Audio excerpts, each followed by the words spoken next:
This is Stork Magazine, Volume 37, the Fall 2024 issue, with stories from Jagger Van Vliet, Rita Chun, Zenia Dehaven, Mimi Newman, Sam Kostakis, and Charlie Williams. Read by Elliot Berkely and Newton Bersch. Produced by Ali Denning. Stork Magazine is a fiction journal published by undergraduate students at Emerson College. Initial submissions are workshopped and discussed with the authors, and stories are accepted based on the quality of the author's revisions. The process is designed to guide writers through rewriting and provide authors and staff members editorial support and an understanding of the editorial and publishing process. Stork is founded on the idea of communication between writers and editors, not just a simple letter of rejection or acceptance. We accept submissions from undergraduate and graduate Emerson students in any department. Work may be submitted at stork.submittable.com during specific submission periods. Stories should be in 12-point type, double-spaced, and must not exceed 4 pages for the flash fiction issue. Authors retain all rights upon publication. For questions about submissions, email storkstory@gmail.com. Stork accepts staff applications at the beginning of each fall semester. We are looking for undergraduate students who are well-read in contemporary fiction and have a good understanding of the short story form. Masthead, Editors-in-Chief: Aubrey McConnell, Sage Leibowitz. Managing Editors: Stella Lapidus, Gabriel Borges, Ali Denning, Sydney Flaherty. Head Designer: Eden Ornstein. Design Team: Aubrey McConnell and Lauren Mallett. Head Copy Editor: Anna Carson. Copy Editors: Charlie Williams, Eva Windler, Ava Belches, Ronnie Mazur, and Mars Early. Prose Editors: Dana Guterman Levy, Ronnie Mazur, Alex Pham, Danielle Bartholet.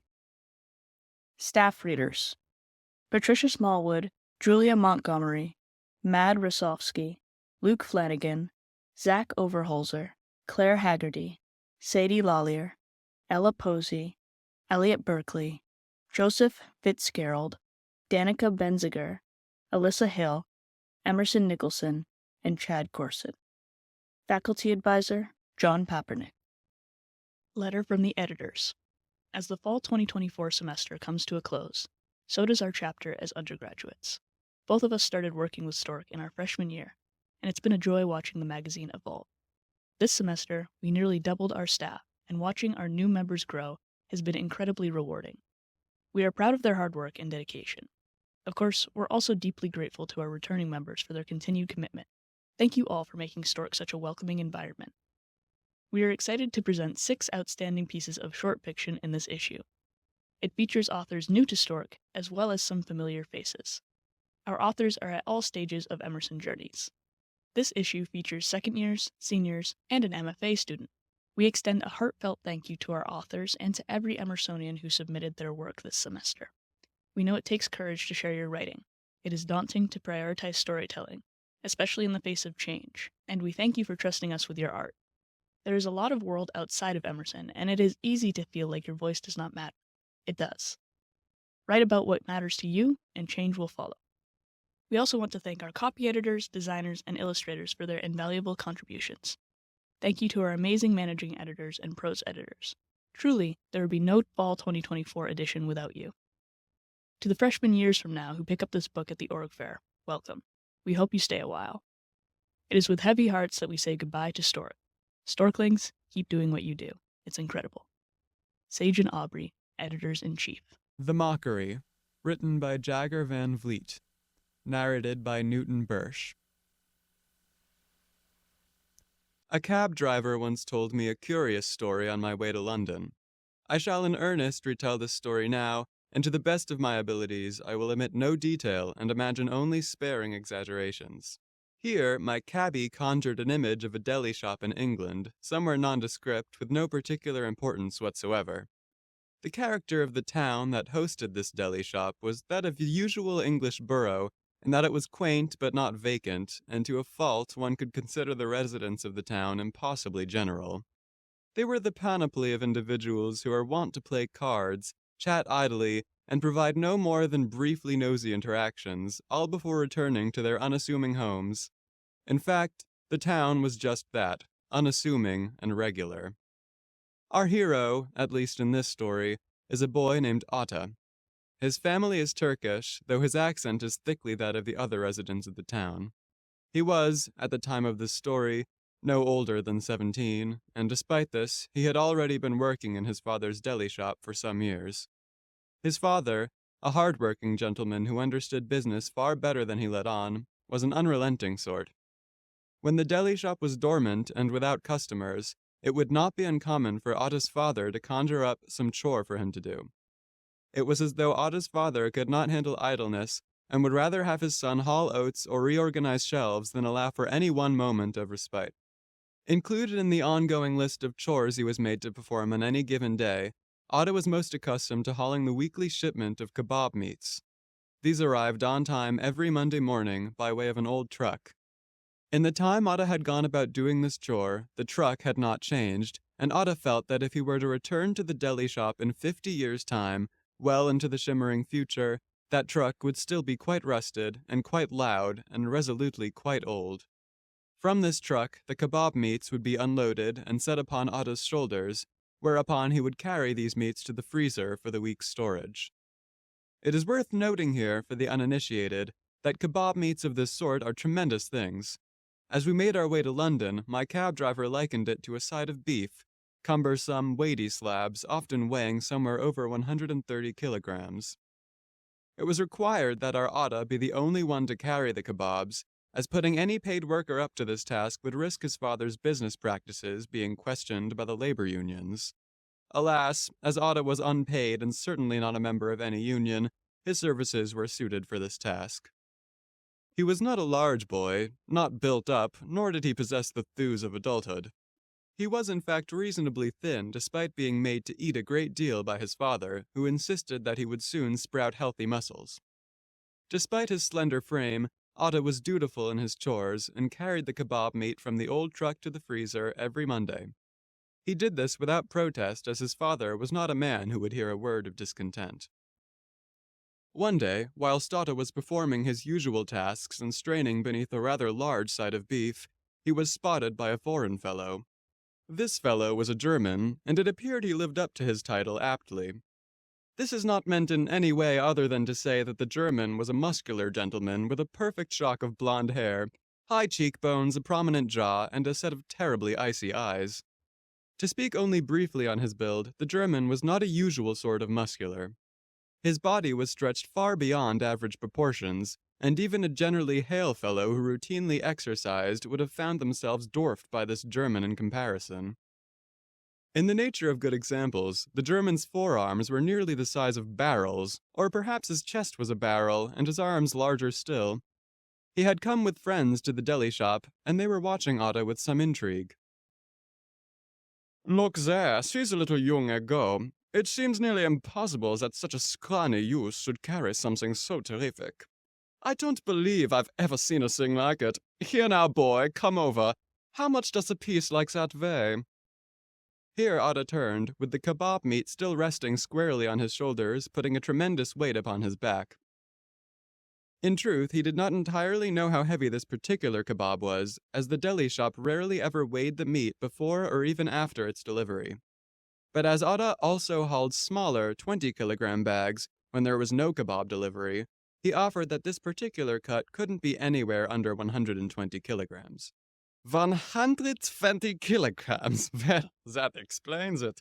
Looks are deceiving things, you know. Ah, well, 120 kilograms is a light sum, a perfect amount for a boy your size. On the bench, I've been known to lift 180 kilograms without so much as blinking. These fellows have seen it. Without fail, I can set about even 190 with minimal strain. Let me have a try at it then. I'll make short work of it. The German then flexed his muscles as if to further insist upon his own readiness. Otto was astounded then that somehow the barreled biceps nearly doubled in size, a feat that seemed nearly inhuman. The German was a regular about town, and so Otto also knew that he was a weightlifter by profession. Indeed, he had even accrued some success in his time traveling about Europe, where he had received many golden medals for his strength. The German's friends were also weightlifters, though certainly less successful than he. They had jeered eagerly as the German spoke, hanging about him as hyenas might, practically drooling as he boasted. And when it came time for the German to demand he carry the kebab, his words were practically echoed on their breaths, hungrily insisting that Otto do as he said. Otto was not of the mind that the German was necessarily a malicious fellow, but surely he could now sense some contention. As intimidating as the German may have been, Otto quickly made up an excuse, something to the effect of store policy prohibiting him. At this, the German gave a laugh, and Otto detected a note of asperity therein. Store policy, eh? A likely thing indeed, and I can't even have one go. Uncharacteristically thinking on his feet, Otto declared that he'd happily give the German an attempt. He went on, explaining that although he could not allow the German to handle the present cut of kebab, if he were to return on the following Monday and meet Otto around the back of the deli shop where his father would not observe such activities, he could then have the first attempt at lifting the new kebab. This pleased the German, who sat back and appraised the boy who had surely called his bluff. The German's friends feasted on this silence, looking from him to Otto, waiting earnestly for the next escalation. It came sooner than they expected, as the German recomposed himself easily. So, Klein Braten, you believe I won't be able to? Let me try then. Next week at this exact time. In fact, if it won't add any sweat to your brow, I propose a wager. A klein wette. That if I should lift the kebab, I'll eat for free at this deli shop from now until whenever it is that your father ceases to operate this business. Here I will interject that this seemed to me a rather excessive wager, but again I can only relay what I was told. Otto was struck by this proposition and momentarily considered the consequences of gambling on such an outrageous thing. He then looked at the German's build, allowing himself a moment of doubt. He certainly seemed confident enough, and this struck Otto as worrisome. But, as is often the case in these curious situations where a fellow's dignity is challenged, there was no other avenue for Otto to take than to accept the German's terms. With all his remaining courage, meager as it was, Otto gestured to the German's healthy meal and expressed that if the German should fail in lifting the kebab, then he would be made to pay 3 times the meal's original cost. You have a deal, a good and fair deal.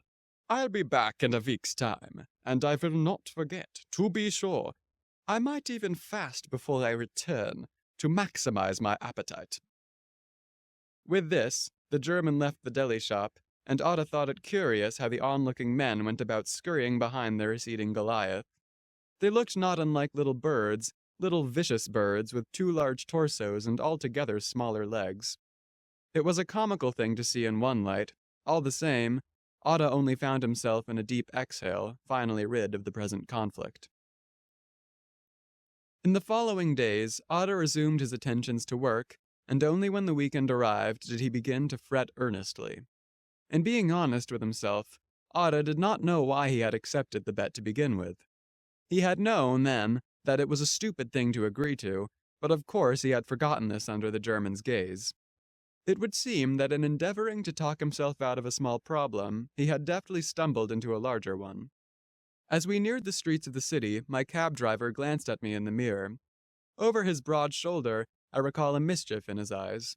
He went on to tell me how Otto, having resigned himself to his misstep, began conspiring various ways to tip the proverbial scales.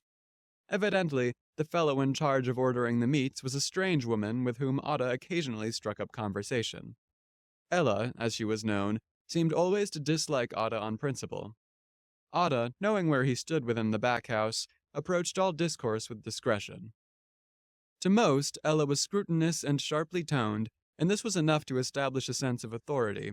As this was Ella's general effect, Otto was understandably apprehensive in approaching her on the Saturday preceding his bet. She regarded him without much expression, and listened as he explained the circumstances. He was sure to preemptively note his own foolishness, and it seemed she appreciated this courtesy.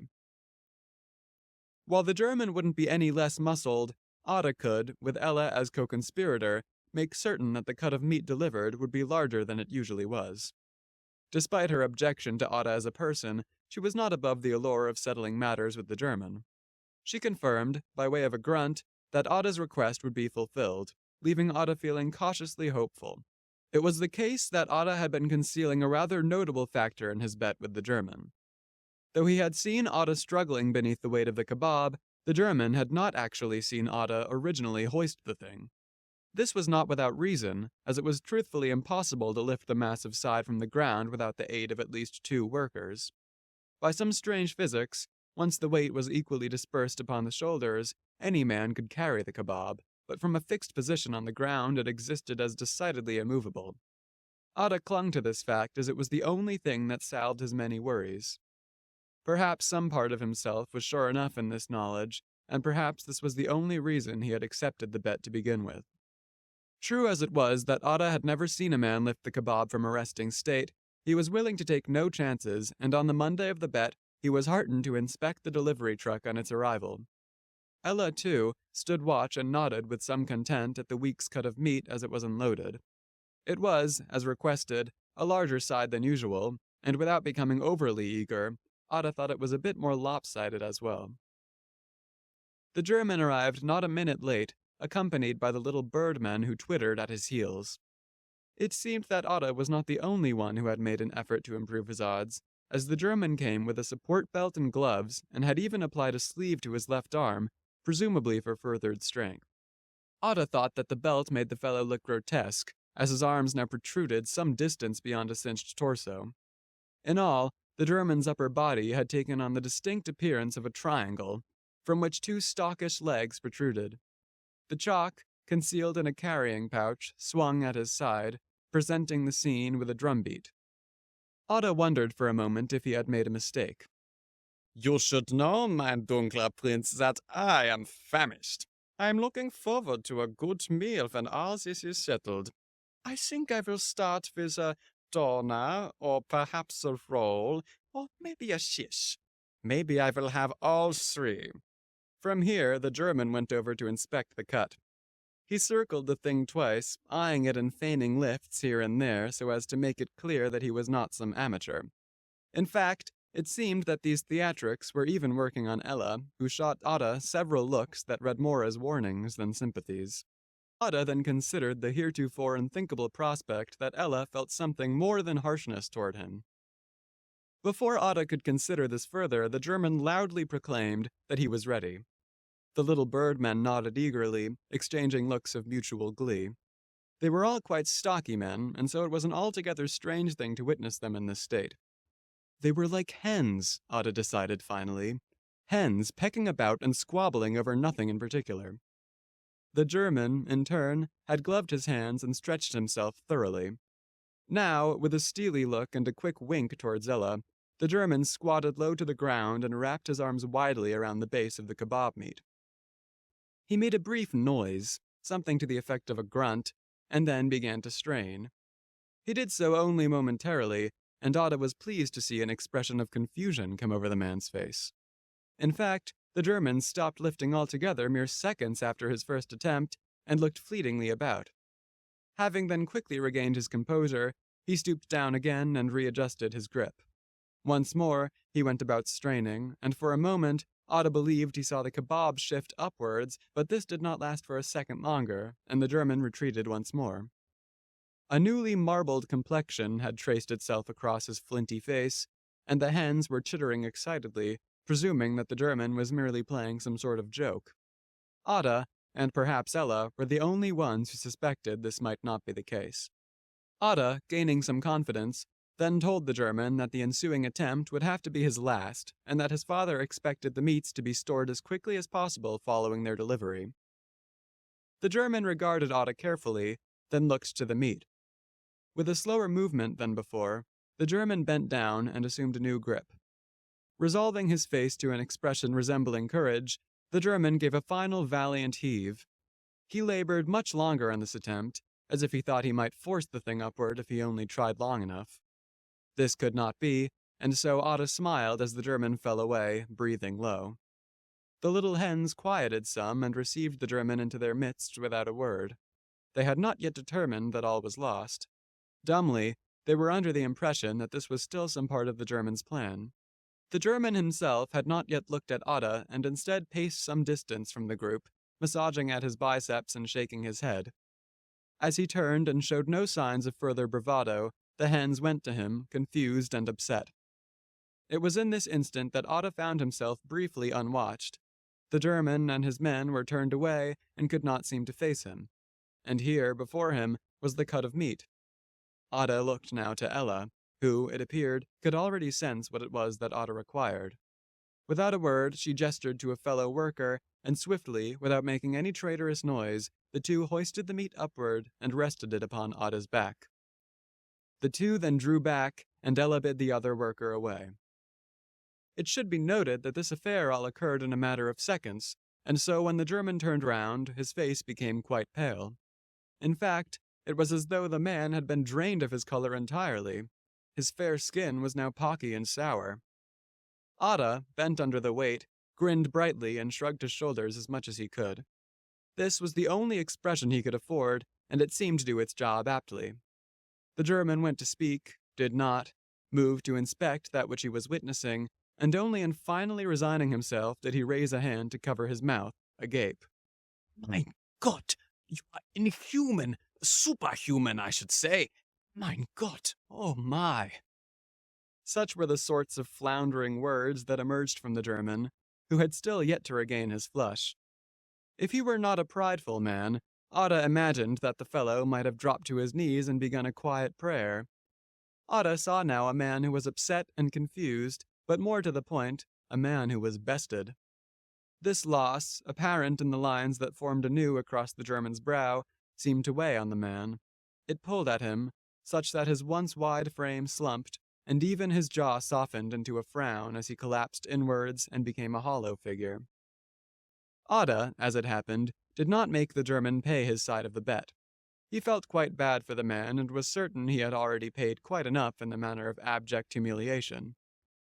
The German was a decent fellow in handling his loss and, before quitting the scene of his disgrace, offered a weak smile in Ada's direction. In the following years, the German would return to the deli shop as a regular. He would bring his friends and family members and would point at Ada, loudly proclaiming that they would never see such a strong young fellow. He can carry an inhuman sum, I say, an inhuman sum. Kilograms upon kilograms. He is a god. Kindergott. A prodigy, more like. You won't believe your eyes. Look there. In these later years, the German would often challenge Ada to bouts of arm wrestling. He would implore Ada to show his prowess, and in these times Ada would always manage to produce an excuse that would keep the German at bay. He was, after all, a jovial fellow, and Ada felt that it would be a shame to destroy his curious delusion. This was a particular story, and it struck me plainly so in the taxicab to London. I received from the driver no conclusion to the story other than the vague news that the deli shop had closed many years ago when Ada's father grew too old to run the place. At that time, Ada finally disclosed his secret to the German who, even in his older age, flushed red with embarrassment and then laughed to himself privately. I found this all to be a trifle odd, and in stepping from the cab, I wondered if I might take this story for later use. "I never did catch your name," I remarked, hoping to secure the driver's blessing for future retellings. Only then did my cab driver grin broadly, and while shaking my hand, he replied, "Ota." Tree of Life at the End of the World by Rita Chun, narrated by Elliot Berkely. In these next few days, there will be a man standing by the bus stop, sometime between rush hour and the quiet liminality of midnight. He'll be wearing nothing special, really, and you won't even notice him until the song stops playing in your headphones. It will run out of battery. You'll look up to check if the bus is here yet. It won't be. And accidentally make a passing glance at him. He'll be in your line of vision, standing just a few paces away. What will strike you is the thickness of his skin, like he's wearing someone else's skin on top of his own. You'll notice the texture of it, something like a layer of smooth river clay, calm and quiet like sandstone. He won't notice you noticing him at first, because he's learned to ignore any probing eyes. He knows what he looks like, after all, seen his reflection in the mirror, in the eyes of staring passerby. He'll shift uncomfortably from foot to foot, kicking the tiny gray mound of snow by the lamppost, waiting for the bus to come. You'll both wait for about 15 minutes before raising your brows on account of the missing bus's whereabouts. "It's taking a minute, huh?" you'll say, and he'll reply, "Well, no, more like 30, glancing at his watch, not understanding the turn of phrase. 2 awkward chuckles and then, "Yeah, These buses are pretty unreliable, right? Tell me about it. Who says what won't matter? By then he'll have noticed how the corners of your mouth are charmingly pointy, and get even pointier when you talk the way you do, with that slight smile. And you'll have noticed that his voice isn't gruff and gravelly like you expected, but smooth and slowly drawn out like the lowest notes of a cello. You'll both say a little more about nothing, maybe the grayness of the weather or the days being too short, before you start to notice that it's awfully quiet. And I don't mean the conversation. He'll still be talking about something close to nothing. But the rest of the world will have gone dead silent. When you look around, there won't be any cars on the road or any people on the street. There won't be a single pigeon huddled beneath a window ledge. No rats rifling through the black metal bins. A cold, prickly undercurrent will spread down your neck as you take in the eeriness of the night and realize that it's not late enough for the streets to be so empty. He'll stop talking, having noticed the mild jolts in your movements as you glance around. The crosswalk will change from walk to stop to walk to stop, and you'll pause for a few panicked seconds before breaking the silence. Is it just me, or is there nobody around? His eyes will widen as he takes in the stillness hanging in the air, like someone holding their breath, but his reply will be nonchalant. I guess it's just not a busy night. When he checks his watch, the hands will have stopped moving. His heart will be struck by a mild panic as he asks you, "What time is it?" as calmly as he can. When you check your phone, the time on the lock screen will be gone. You'll show it to him. The blank top part of the screen will stare at you both. What the hell? Something will unravel in the two of you. Panic will spring up like electric currents through your skin and zigzag out of your pores. You'll run to the nearest restaurant, the closest cafe, and there will be no one there. You'll keep going, trying the nearest apartment building, checking the empty lobby, running down the street, glancing in alleyways, looking for somebody, anybody. But there will be nobody. You'll sit down on the sidewalk, dumbfounded, and wonder what the hell is going on. He'll sit down beside you and say, "This isn't so bad, really." "What? How?" you'll shout.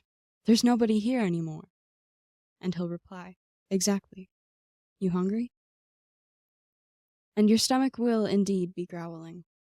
When he grins, you'll realize that it's the end of the world, but all you can think about is how hungry you are, and he'll burst out laughing. What do you want to eat? A sandwich. Think food still exists? I really hope so. The two of you will walk into a rundown Italian place, which will by then be an abandoned Italian place. The kitchen will be in disarray. Spaghetti pot boiling over, a chopping board with half-chopped tomatoes, as if all the chefs suddenly threw down their aprons and ran away. You'll forge a meal, finding bread in the metal racks, meatballs still simmering in the saucepan, provolone in the giant metal locker, and put together a sub. You'll sit side by side in the black vinyl booth, the seats still warm from the people who just disappeared. Where do you think they went? You'll ask. I don't know. The ether? What if we're the only ones who went missing? You check the frozen clock above the register. None of the clocks are working. Right. It could be us, not them. How do we get back? He'll look into your eyes as if you're being completely absurd. Why would you want to go back? It's so nice and quiet here. I don't know. It's a little eerie, don't you think? And we don't know for sure that we're alone. Who knows who else, or what else, is here with us? You'll look outside the window anxiously just after you say that, suddenly realizing you don't know the rules of this new world. Look, he'll say with a sad smile. We won't know until we know. Are you freaked out by that? No, not really. The fluorescent light above him will flicker, and you'll see the thin scars on his neck, tracing around and around like long white worms, strangling him. You'll wonder what happened, if it's rude to ask someone who you just met. Who you might be stuck with until one of you dies, or until everyone comes back, which might be in the next 50 minutes or 50 years. You won't have a clue. Since we're the only people in the world, I guess we should get to know each other, you'll say. Tell me about yourself. The dreaded question, he'll laugh. I always have no idea what to say. Anything. We have all the time in the world. For the time being, at least. You'll blink at him, and he'll blink back. He'll tell you that he works as a dental receptionist. How he loves the smell of the dentist's office. clean, sanitized air with a hint of the powdery scent of rubber. He'll tell you how he lives alone, how he spends most of his time playing chess, either on his phone or by himself with a set that his grandfather gave him. He'll tell you that there's nothing much else interesting about him, that he likes eating caramels sometimes, and that's mostly it. And I like your hair, he'll add. It looks like a caramel, a round caramel. That's exactly what it is. You'll laugh, running your fingers through your shiny bowl cut, enjoying the way he sees you. A round caramel.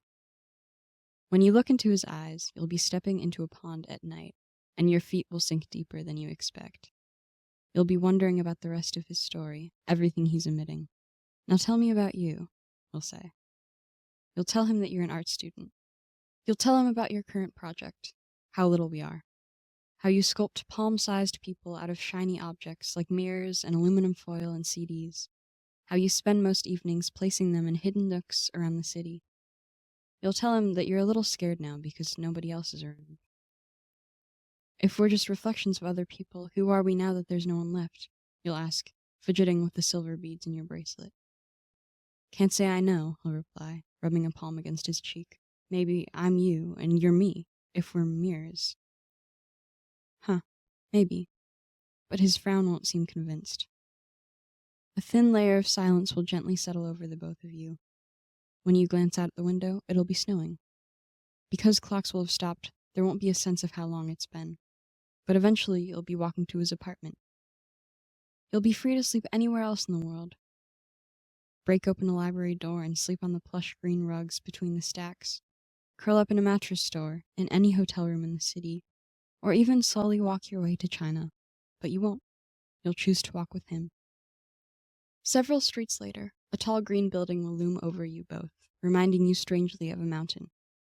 He'll take you up to the 9th floor, where you'll see the array of the city, through his window, laid out like an infinite board of chess, with every light still on, but no humans left to cast shadows. You'll sit beside him on the ledge, taking in the two quiet night together. Something like a delicious anxiety will spring from your ribcage and warm the top layer of your skin. There will be something in his eyes, something immovable and buried deep in the earth. Slowly, deliberately, you'll reach out and brush his cheek with your fingertips like touching a wild coyote, scared of the bite. But he won't move, not until your fingers trace the nape of his neck, and he'll pull you in, breathe you in with a kiss. He'll be the only other person in the world. I don't need to tell you what'll happen next, but let me tell you this. It'll be tentative, like a song playing out of an open window. It'll sound like a guitar strummed with a gentle hand. It'll feel like watching daffodils blooming on the first day of April. You'll lay on his rumpled sheets, on his mattress on the floor, surrounded by his travel books and dental memorabilia, a smiling tooth holding a toothbrush, a golden set of dentures, a small jar of caramels labeled "Brush After." You'll see his grandfather's wooden chess set on the table, the pieces lined up in neat rows. These are the things you will remember, even as they fade away when you turn to face him. There won't be any distance between his eyes and yours, no question of, how far away are you? His cheek beneath your hand, feeling strangely thick like dolphin blubber, will swell into a smile. You'll trace the white scars on his neck slowly, like you're unspooling a fishing line. How do you get these? But he won't tell you, even if you're the last person in the world. That night, you'll dream about the world's longest cup string telephone. There will be two children, standing far apart, each in opposite hemispheres. They'll hold a paper cup to their ears, connected by a long white string that spans from pole to pole. The message will travel precariously across the string, like a tightrope walker. But before it can reach the other child's ear, it'll slip and fall into the rustling grass, eaten by night snakes and fireflies. Even after the children run home, you'll stay behind to look for the message, combing through the dirt, splitting open milk snakes' bellies with your forefinger and thumb, squishing fireflies in your palms. And when your fingernails are black crescents and your fingers are coated in snake blood and firefly jam, you'll have found the message. A tiny plastic tree you'll coax to your ear, its translucent leaves shimmering with light. And just as you hear it, you'll have forgotten what you heard. The traffic will wake you up. Endless honking, ambulance sirens, people shouting. You'll run to the window, forgetting where you are. There will be an accident outside, an overturned bus. Somewhere you'll see a bleeding head rushing paramedics. Then it will sink in. Where you are, whose apartment, how, last evening, it was the two of you in an empty world. You'll turn to the bed, but he won't be there. Through the wall, you'll hear his neighbor blasting heavy metal. The distorted guitar, screaming vocals, and crashing cymbals will pound your head in. When you check your phone, time will have returned. It will be 2 p.m. on a Thursday, 2 months from the time you last checked. You'll be late for something, but what it is you won't quite know yet. The world will still be catching up to you, or you'll still be catching up to the world. In a daze, you'll call out for him, but before you can, you'll realize you don't know his name. He won't be in the bathroom or the kitchen, but his clothes will be exactly where you took them off the night before, a crumpled heap on the ground. You'll look for his name in his wallet and find it on his license printed above his birthday. Adam. Adam, you'll repeat. Next, you'll find his business card, the address of the dentist's office downtown. When you get there, the new receptionist will have a concerned frown on her face.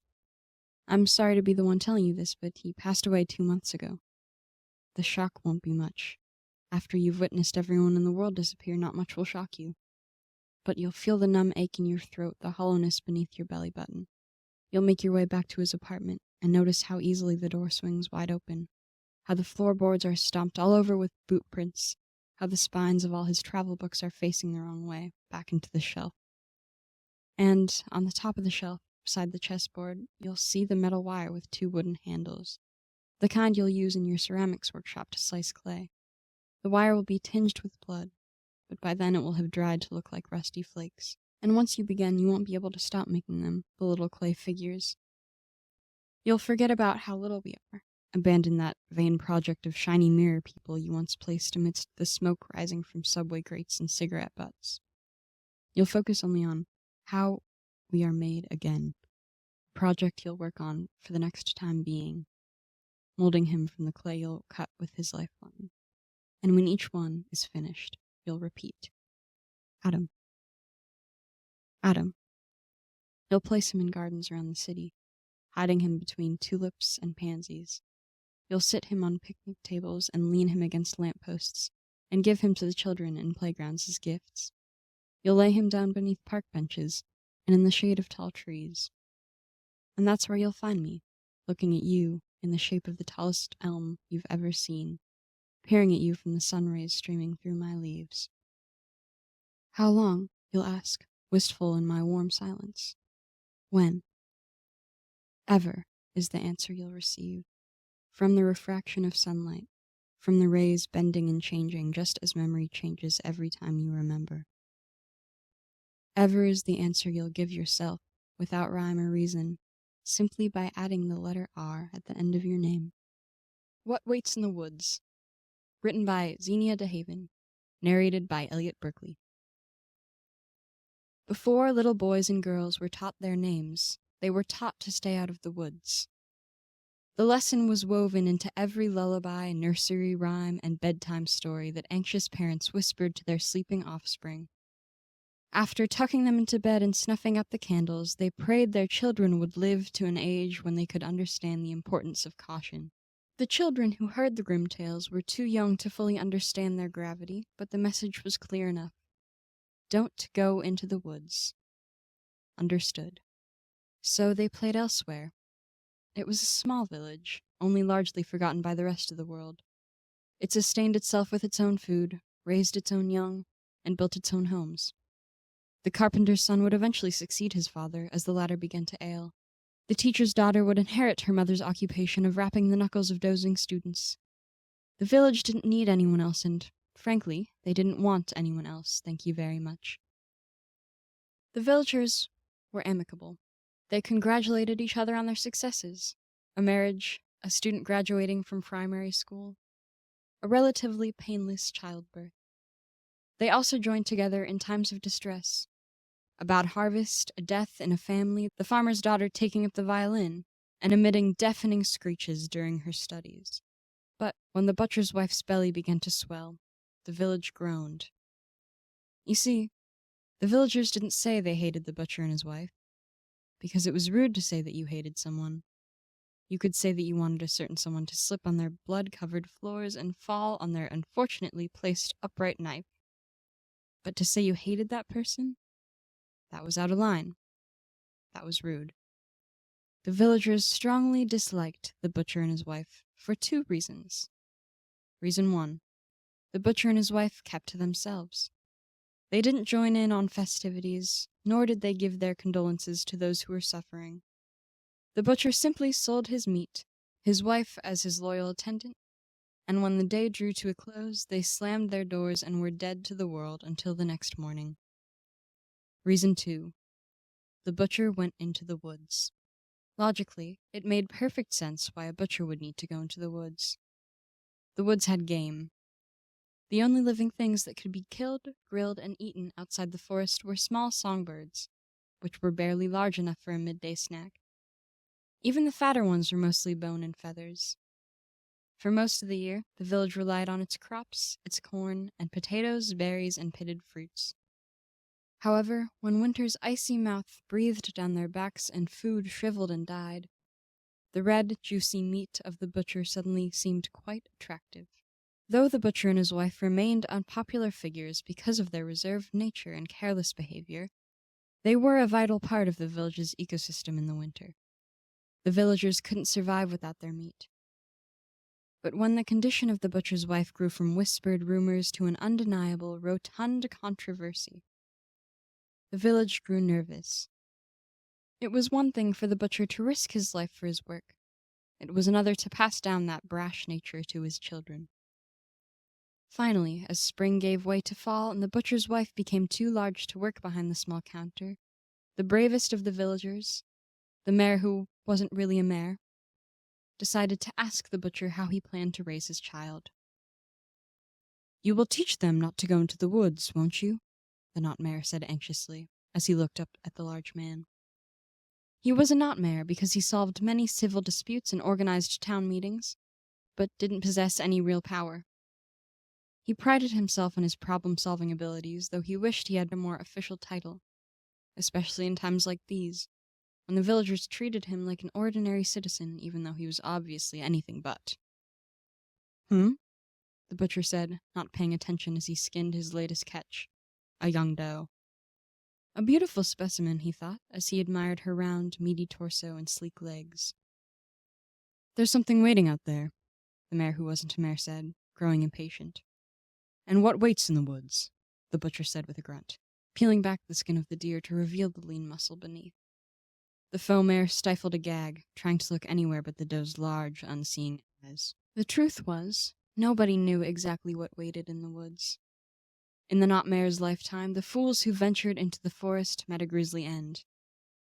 The miscreants, usually teenagers fueled by the spiced wine sloshing around in their bellies, rushed into the shadowy land, hollering and whooping and creating a ruckus. They never returned. Their fathers would journey in while the sun still shone to find traces of their sons and daughters. A boot with its sole ripped clean off, a piece of a dress caught on a bush, a leather belt somehow draped over a tree branch 30 feet in the air. They never found their bodies, nor any clues as to what became of their children. So for decades, the villagers decided that instilling fear into their children's hearts was their utmost priority to keep them safe. No one had possessed the gall to journey into the woods in nearly 40 years. That was, until the butcher. The villagers couldn't comprehend how the butcher had survived so long. It infuriated them. Their children began to ask why they had to stay out of the forest if the butcher went so frequently and returned without so much as a scratch. It made the parents seethe. It set the definitely not the mayor's teeth on edge. If he couldn't prevent one man from ignoring their generations-long rule, why should anyone respect him? "No one knows, but there is something out there," the kind of a mayor said. It was all he could really say. The butcher gave another grunt and sliced. The conversation was over. A moon passed, and the butcher's wife bore twins, a boy and a girl. "I want to name them," she told the midwife. The young woman stared at the new mother as if she'd asked to cook the babies in a furnace and eat them for supper. "You have to teach them about the woods first," the midwife said slowly. Though she had yet to bear children, She knew that the postpartum mind was often riddled with confusion. The butcher's wife was just exhausted. She would see reason soon. The butcher's wife huffed and settled into her bed, her swaddled babies held close to her breast. She didn't reply. The midwife hoped that her patient's disillusionment was just the aftermath of a rattled mind and nothing more. She considered warning the mayor, who wasn't a mayor, about the predicament, but she pushed the thought aside. The butcher and his wife would see reason, she thought. It would be fine. It was not fine. The next day, the butcher presented his newborn children, each wrapped in a maroon cloth, and proclaimed them James and Liza. The butcher and his wife did not teach their children about the woods. The mother sang nursery rhymes about dancing lilies and rabbits and fawns who were the best of friends. Her tales lacked the usual gore, terror, and severed limbs typically featured in the villagers' stories for their children. James and Liza dreamed of woodland creatures singing and laughing together, not of faceless shadow monsters looming over their beds. So the children grew up without fear, because why would they be afraid of the woods? Papa went all the time and was fine. James and Liza played with the children who hadn't learned their names yet. They did the things children excelled at, primarily creating games nobody over the age of 8 could comprehend. They threw rocks, drew figures in the dirt, and chased the family dog to no end. The dog always won. He was very confused as to why the children kept challenging. The butcher continued his treks into the woods without incident. The twins grew up without shadowy men haunting their dreams, and the villagers were outraged. Even the young adults were questioning if the woods were truly dangerous. They were born after the last victims of the woods had disappeared, as if they never existed in the first place. The older villagers implemented a nightly watch, during which 3 community members would observe the forest perimeter and ensure that no child succumbed to morbid curiosity and disobeyed. 7 years after he was named in front of the whole village, James asked his unnamed friend why he looked at the woods with horror. "Why are you afraid?" James asked. James was drawing a man in the sand. The man's shoulders were bigger than his head, his hair stuck out in every direction. His arms were so long they almost brushed against his feet. His thick muscles threatened to rip his button-up shirt. James thought it was a great impression of Papa. "You don't know?" the child without a name asked. "There's a thing waiting." "What thing?" James asked. "I don't know." "What's it waiting for?" "I don't know." James didn't like his nameless friend's lack of answers. He went to his twin, Liza, who was trying to catch a toad. She perched like a frog, her hands between her feet, knees askew, believing this would trick the amphibian into thinking that she too was a frog. Just a very large, girl-shaped frog. "Do you know what's in the woods?" James asked. The toad hopped away, startled by the boy's sudden presence. Liza stomped her foot in frustration. "A monster," Liza said, staring at the lumpy creature as it leaped away and disappeared beyond the riverbed. "Mama says it's stupid, but everyone else thinks there's one." James bit his lip, annoyed that his sister hadn't shared this information with him. He'd heard hushed rumors of a monster, of course, but never thought it would make its home in the woods. Not with Papa so close by. Papa was big and strong. James had once watched him rip a log in 2 with his hands. "Do you think there's a monster?" "No," Liza said. "If there is, why hasn't it hurt Papa?" James nodded in silent agreement. Well, if there wasn't a monster, why didn't he go see for himself? There was no barrier, no fence keeping him out. When he looked at the woods, his blood didn't turn to ice. When he looked at the woods, he smelled the intoxicating promise of adventure. That's the problem with sheltering children and telling them that life was all fluffy sheep and rainbows and squirrels who held tea time in their burrows. They believed that life was exactly that. They wouldn't recognize caution if it spat in their faces. "We should go," James said to his sister. Liza looked uncertain, which made James doubt himself. She was always the wiser of the two, but he wouldn't let her shake his confidence. He would prove to the other children that there was nothing to worry about. "Papa goes in all the time and he's never seen anything," James said. "It'll be fine. We'll only go a little way in." Liza glanced at their home. Their parents were assisting the stonemason, trying to explain that no, he couldn't return squirrel meat after it had been eaten for a full refund. It was dusk, the sun casting a bloody golden hue over the forest. They would only go in for a bit, Liza reasoned, before it got dark. "Fine," she said, because she knew James would never drop the subject until she agreed. "Yay!" he exclaimed, grabbing her hand and raising it above their heads. Into the woods! James' self-assuredness was contagious. Liza, despite the worried thoughts floating around her head, found herself smiling too. There was someone on watch, of course, for children wandering into the woods. But when they saw the butcher's children slip into the trees, they smirked and said nothing. While James was expecting the forest to be full of thriving woodland life and beautiful flowers and magnificent views, it was boring. There wasn't much to look at but naked trees and the occasional bird flittering overhead. Winter had come, and the snow squished under their booted feet as they trekked deeper. This was a good thing, Liza thought. They could retrace their footprints back home if they ever got lost. She mentioned as much to James, who just grunted. He had been spending too much time with Papa, she thought. Half of James' responses were various intonations of grunts. The sun was creeping closer to the horizon, and they'd found nothing but deer droppings and a sleek orange fox that rushed back into its hole in their presence. "I need to pee," James groaned. Liza always had to pee. He was convinced that she ate snow when no one was looking.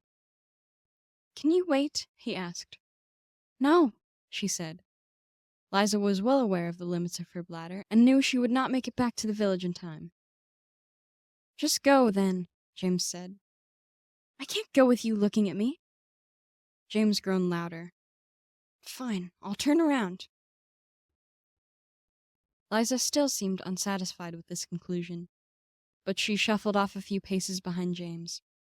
With his back to her, he heard the sound of liquid splashing on the ground for a moment, and then nothing. He waited a bit longer, assuming that she was adjusting herself. The last time he walked in on her using the toilet, she hadn't spoken to him for a week, and he would not make that mistake again. "Are you done?" James asked. "Yeah, 1 sec." Her voice cut off, turning into a sharp cry. James whirled around, his hands already curled into fists. Liza wasn't alone. The thing moved too quickly for his brain to process the monstrosity before him. It was a thing made of shadows, a thing made of nightmares. Before James could even speak, the monster scooped up Liza in its gangly arms and swept off, moving faster than smoke in the wind. James stood there for a heartbeat, struggling to stomach this new emotion festering inside him. He had heard of it before from the children in the village who were raised on horrific tales, but had never felt it himself.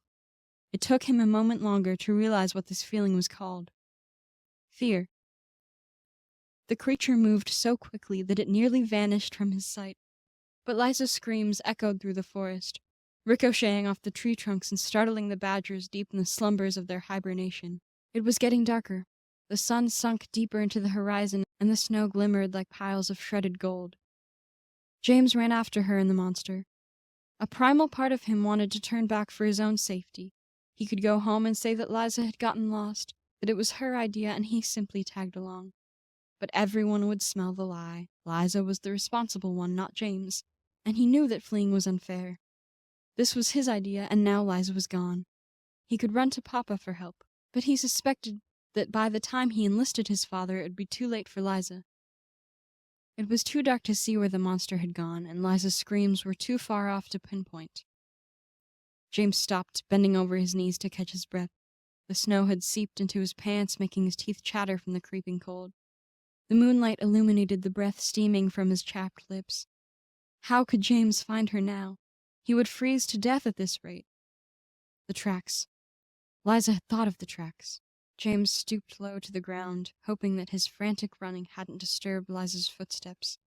After wandering for a bit, his heart thumping with increasing terror at every pulse, he found them. There were the footprints of a girl, and then the markings of something else. It was almost bird-like, but nearly 1.5 feet long and 5 inches wide.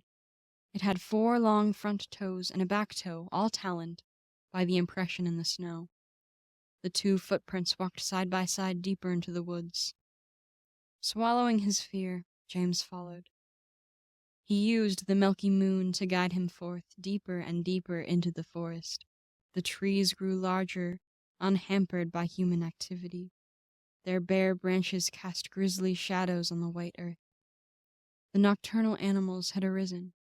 Owls flew silently overhead, feathered ghosts slipping from tree to tree.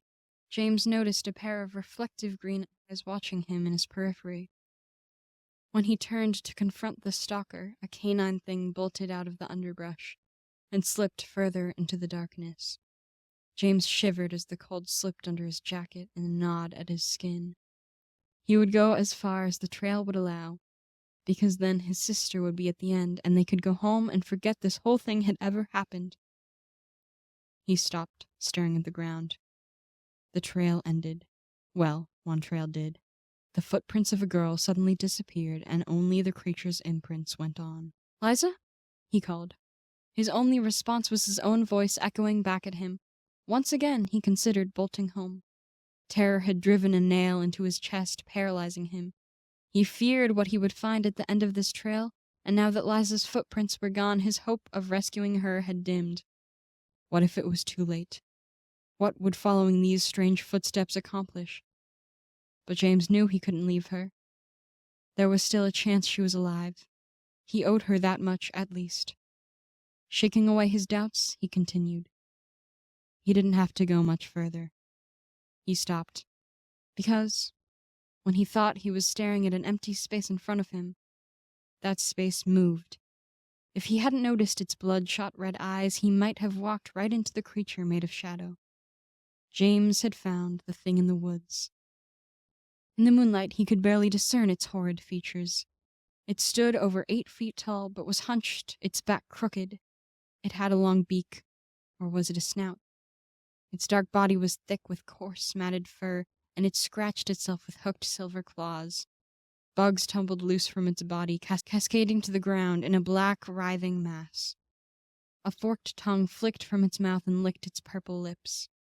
Drool slipped from its maw in silvery blobs. Its belly was swollen, as if it had consumed a great meal. It emitted a terrible smell, one that reminded James of the fresh game Papa dragged in. Carnage. Its crimson eyes met James, and its mouth let out a hideous howl that chilled James to his soul. James ran. Tears streamed down his face, freezing and forming wet whiskers across his cheeks. He pumped his small arms and hauled his legs through the snow, too afraid to look over his shoulder to see if the creature was following him. As he ran, the image of the monster burned behind his eyelids, its red eyes, its hooked hands, its swollen belly. Perhaps a god pitied him, because, by some miracle, James broke free from the woods and into the village, where he burst through the door of his home. His parents, who had just moments ago held each other's hands in collective worry over their missing children, looked at James' face and the absence of Liza beside him, and knew something dreadful had happened. Without saying a word to his breathless, half-frozen son, the butcher took his sharpest knife and went into the woods.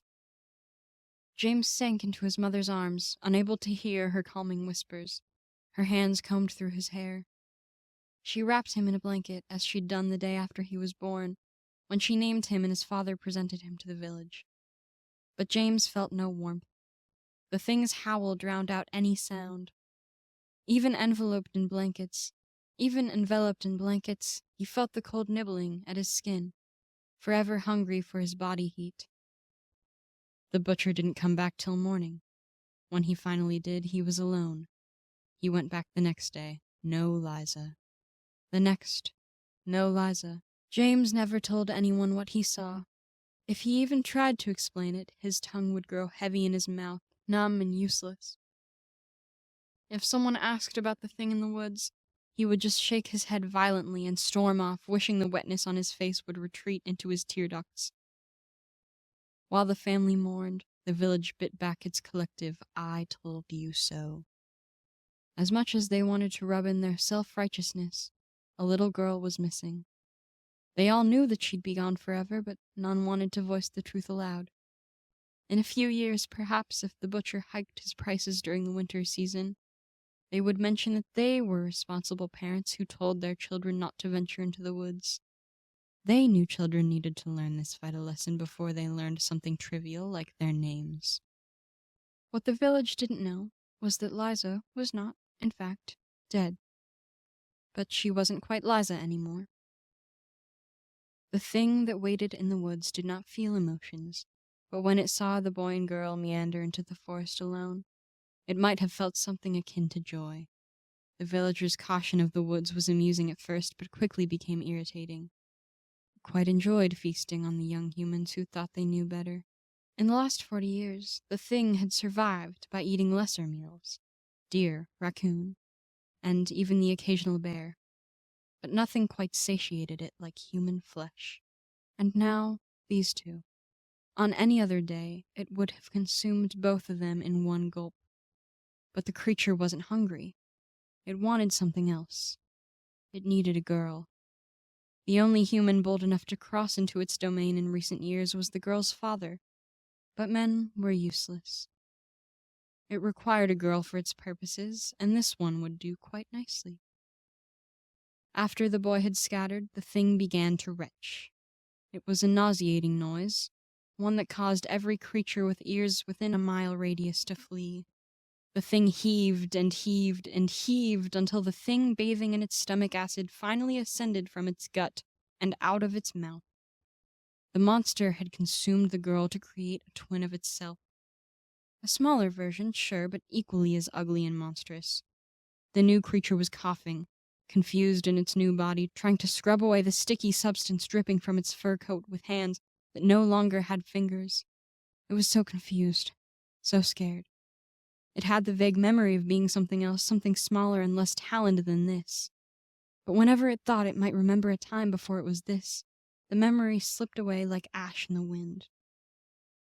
The girl that was no longer a girl let out an ear-splitting cry and scrambled away, tripping over its new long legs, unable to grasp the mushy snow with its talons. And it ran away, into the woods somewhere. Strangers, written by Mimi Newman, read by Newton Bersch and Elliot Berkely. If these four walls could talk, they'd tell you things you'd only be willing to repeat in confession. I could tell you stories that might put you off your whiskey, sure, but some of the bloodstains on the floorboards have been here much longer than I've been drinking here every night, since the days when the town was little more than a single street and men were still coming this far west in search of gold. Since this was the last bar you passed on your way out of town, before nothing but desert stretched out in front of you for miles.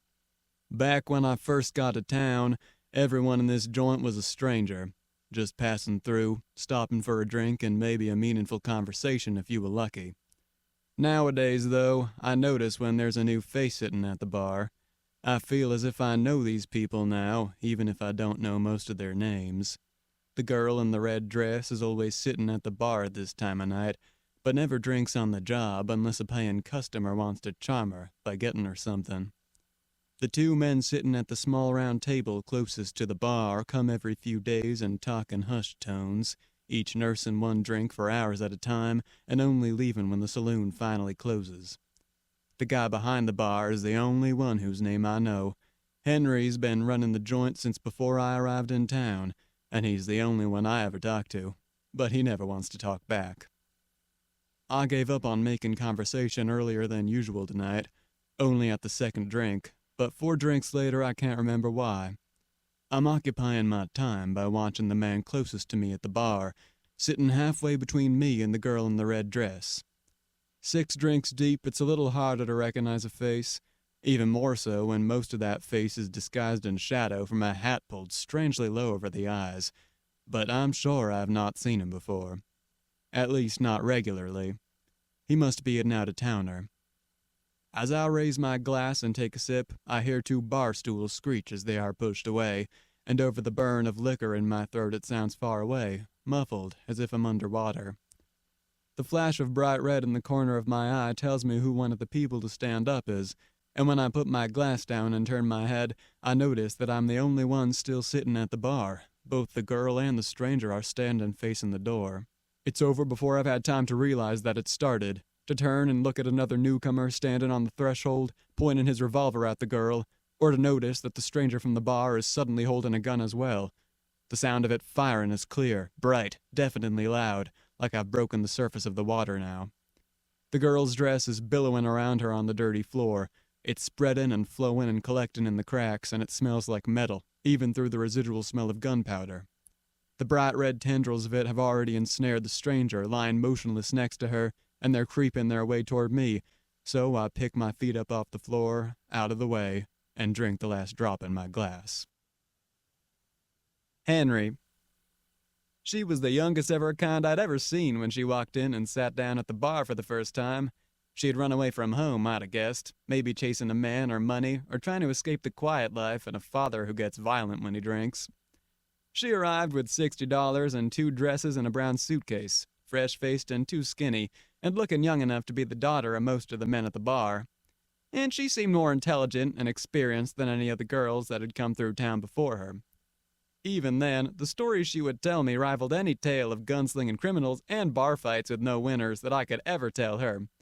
She would sit at the stool in the very center of the bar and twirl her dark hair around her finger as she told me of the men who had chased her affections across 6 towns, of times she'd found herself the only woman for miles and made hundreds of dollars in a night, of the witnessless weddings that she regrets every time she hands a ring to me to keep safe behind the bar while she works. In return for her stories entertaining me on slow nights, I promised to swap out the bourbon for watered-down root beer whenever a man buys her a drink, because she's heard of too many working girls' bodies showing up in alleyways to want to risk losing any of her sense while she's on the job. Annie's stories may be more interesting than anything I've witnessed from behind the bar, but I'm still familiar enough with the sound of a revolver being cocked to recognize it long before anyone else has even registered that someone has walked in, let alone realize that they pulled a gun from their holster and pointed it at the only other unfamiliar face in the room. Before I have time to yell a complaint or even put down the empty glass in my hand, Annie and the stranger at the bar have both jumped to their feet. Their sudden movement draws the whole room's attention. From where I'm standing, I can't quite make out the people sat in the dark corners, but I can assume that they, just like everyone else, have ceased their conversations and turned to the bar where the tall, faceless stranger is staring down the barrel of a gun. The only sound breaking the silence is the creak of the saloon door swinging closed behind the figure silhouetted against the late evening light.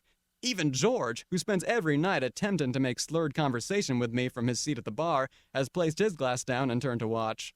Everything is perfectly still until the man in the low-brimmed hat reaches down, pulls his gun up from his holster, and aims it at the man in the doorway. He does it surprisingly slowly, almost leisurely, as if he knows he's at no risk of being shot despite the cocked gun pointing at his head. The whole bar seems to draw a nervous breath, not daring to move, with the exception of Annie, who takes a slow step backward into the shadows, her breathing making her pale chest rise and fall at a panicked speed. She might have gone unnoticed had her foot not landed on a loose floorboard, shattering the stillness and silence with a creak that seems deafeningly loud. In the time it takes her to audibly gasp and jump farther back into the darkness, the man in the doorway takes 2 steps forward toward his target, and the man standing by the bar swings around and aims his revolver straight at the shadowy corner where Annie is cowering in the darkness. Maybe it's because her stories of outlaws and gunfights have stuck with me more than I realized, or maybe I've just been working in a rough bar in a rough town for too long, but I instinctively drop to the floor behind the bar and out of harm's way before the rest of the room descends into total chaos.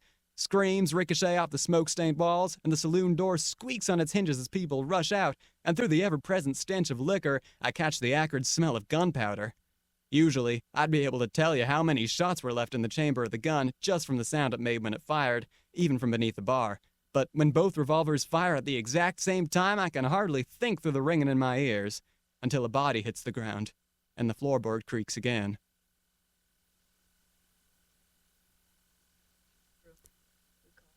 Annie. If I'd have been at all in my right mind, I'd have gotten up and walked out of the joint the second Eddie Mason set foot inside. I should have left before he had the chance to sit down at the bar, 3 stools away from me. It didn't matter that he was wearing his hat low enough to obscure his eyes. I could tell just from the way my skin was crawling that he was staring right at me. Now, though, his gaze is locked on Billy, and it's the first time since he crossed the threshold that he's not looking at me. He's not looking at the gun, either, even though he could have seen right down the barrel from where he's standing.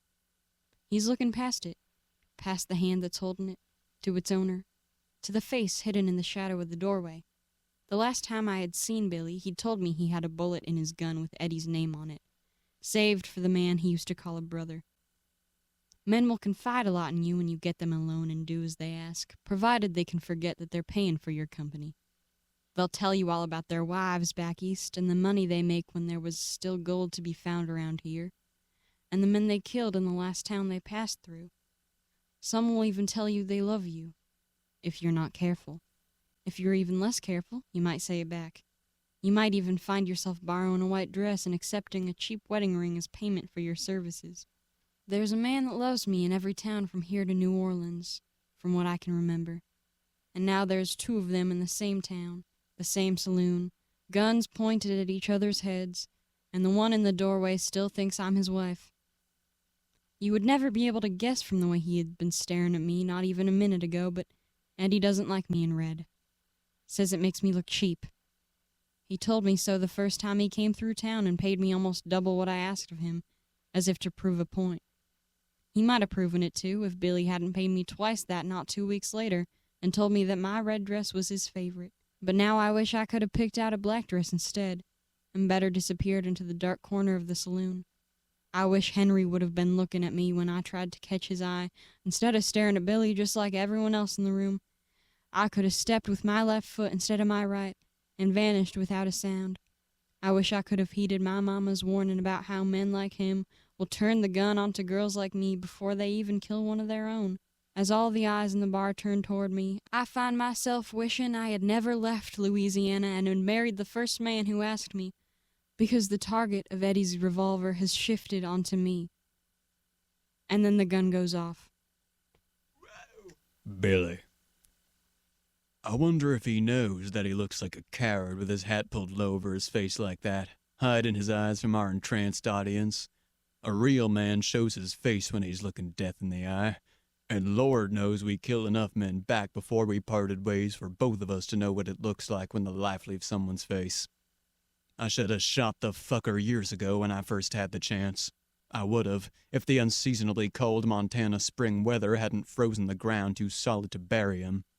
It might have made him respect me more if I'd tried to do him in back then. It might have made him finally accept me as his partner in crime instead of his lackey. I should have shot him the moment I walked through the saloon doors, before he had the chance to turn around, but I wanted to do it like a man. Wanted him to look me in the eye, and know it's me that fired the gun, know he's about to die right before it happens. I wanted him to die knowing what happens to men who touch something that belongs to me. That, and the sight of her sat at the bar catches me off guard enough to stop me in my tracks, gun cocked and aimed, but finger off the trigger. She's wearing the dress I like most. Corset pulled tight around the curves of her body, skirt a dark, vicious red to match the grease paint on her lips. Men like me don't marry. Neither do women like her, unless they find some poor idiot naive enough to think she won't take her wedding ring off the second she sits down at the bar. I used to doubt that women like her have it in them to truly return a man's love at all, but she proved me wrong the first time I came through this town, back when I was first out on my own instead of following Eddie wherever he went. I like to think I'm not easily fooled, not the kind to fall for a whore just because she says she loves me, unless she truly means it. And she's wearing the dress that I said I liked her in, even though she thinks the color doesn't suit her, because she must have known I would be back for her. Since coming west, I've killed enough men to lose track of the number. If killing one more means Annie belongs to me, then I'm hardly gonna lose sleep over it. Except I still haven't shot him. The lower half of his face, all that I can see of it, is smirking at me, and it seems like it's been hours since I took my gun from its holster and loaded a bullet into the chamber, and for some reason he's still breathing. Judging by the palpable silence, Eddie seems to be the only person in the room not holding their breath. Until a floorboard creaks in the corner, and the whole room gasps as the silence is shattered. It's not noble to draw your gun on a lady, and it's not something you would do to a woman you love, but he's not a noble man, and I doubt he ever truly loved her as I did, so I shouldn't be surprised that he changes his mind and points his gun at Annie. But his sudden movement is like a bolt of lightning striking me where I stand, jolting my brain into action, and I remind myself that it's not cowardly to shoot a man who's turned away from you, if he knows you're about to do it. And the fucker's still smirking under that goddamn hat, as if the idea of me being the one to finally get him is somehow amusing. So I pulled the trigger, and I hardly hear it go off because my heartbeat is so loud in my ears, and I kill him for Annie's sake. Except by the time the smoke clears, 2 bodies lie on the ground, and the red of Annie's skirt is pooling beneath her and seeping into the floorboards. Eddie, I turned the gun to her because you're better off treating the cause instead of the symptom, even if you love that cause, and because she knows I hate her in red. I never see her drop to the ground. Never see the blood, but I see the cross hanging around her neck glimmer in the dim candlelight, and I wonder if whores and gunslingers occupy the same part of hell. Cherry Blossoms, written by Sam Kostakis, read by Elliot Berkely. Content warning for self-harm, suicidal ideation, depression, and alcohol use. She sits curled on the counter, knees pulled up to her bare chest. Her forehead is inches away from the mirror. Her nails dig into the skin at her hairline, rubbing over the series of small red bumps that have formed there. My place today is low to the ground. I slot perfectly into it, hidden next to the toilet. I'm not convinced she knows I'm here. She drags her fingers down her face. They catch at the skin under her eyes, dragging her cheeks out of shape, leaving a thin line of beading red near her jaw. She squeezes her fist over the top of her knees before she sees me. I hunch lower, settling onto my stomach. My tail thrashes back and forth, slapping against the wall on one side and the toilet on the other. She tilts her head at me. A small smile twitches at the corner of her mouth. "Hi," she says. "What are you doing down there?" She climbs off the counter and moves to turn on the shower, stopping only to scratch between my ears before disappearing behind the curtain. I rise from my place and arch my back, relishing the stretch. Above me, the toilet paper dangles from the roll, a white flag hanging over my head. She is hidden behind the curtain. She won't know anything until it's too late. I flex my claws and attack. She sits at the kitchen table, her head buried in the nest of her folded arms. I watch her from my place across the room, standing guard over her as much as the half-filled dish behind me.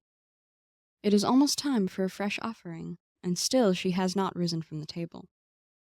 I cry out, a high-pitched yowl she would normally be quick to respond to, but she doesn't move. I pat across the room, silent as always, until I reach her side. She doesn't react to my first touch against her leg, so I sink my claws in. She flinches, jolted from what I now realize was deep sleep. She rubs the scum from her eyes and squints down at me. I sit, tilting my head back to peer up at her.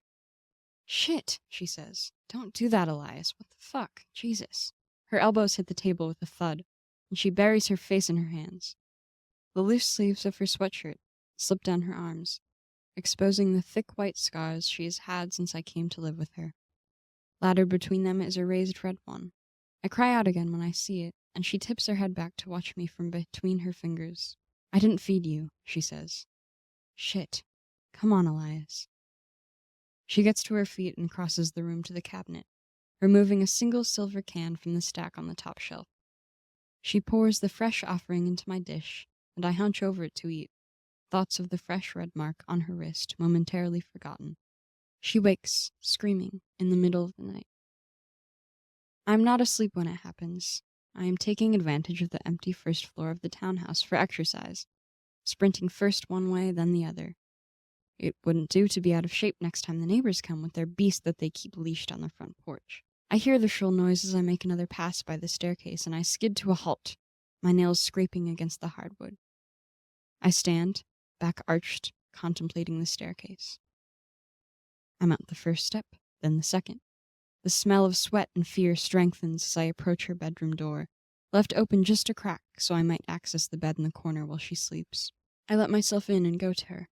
She is sitting upright, arms folded over her chest, nails digging into the skin of her upper arms, under the thin straps of her tank top.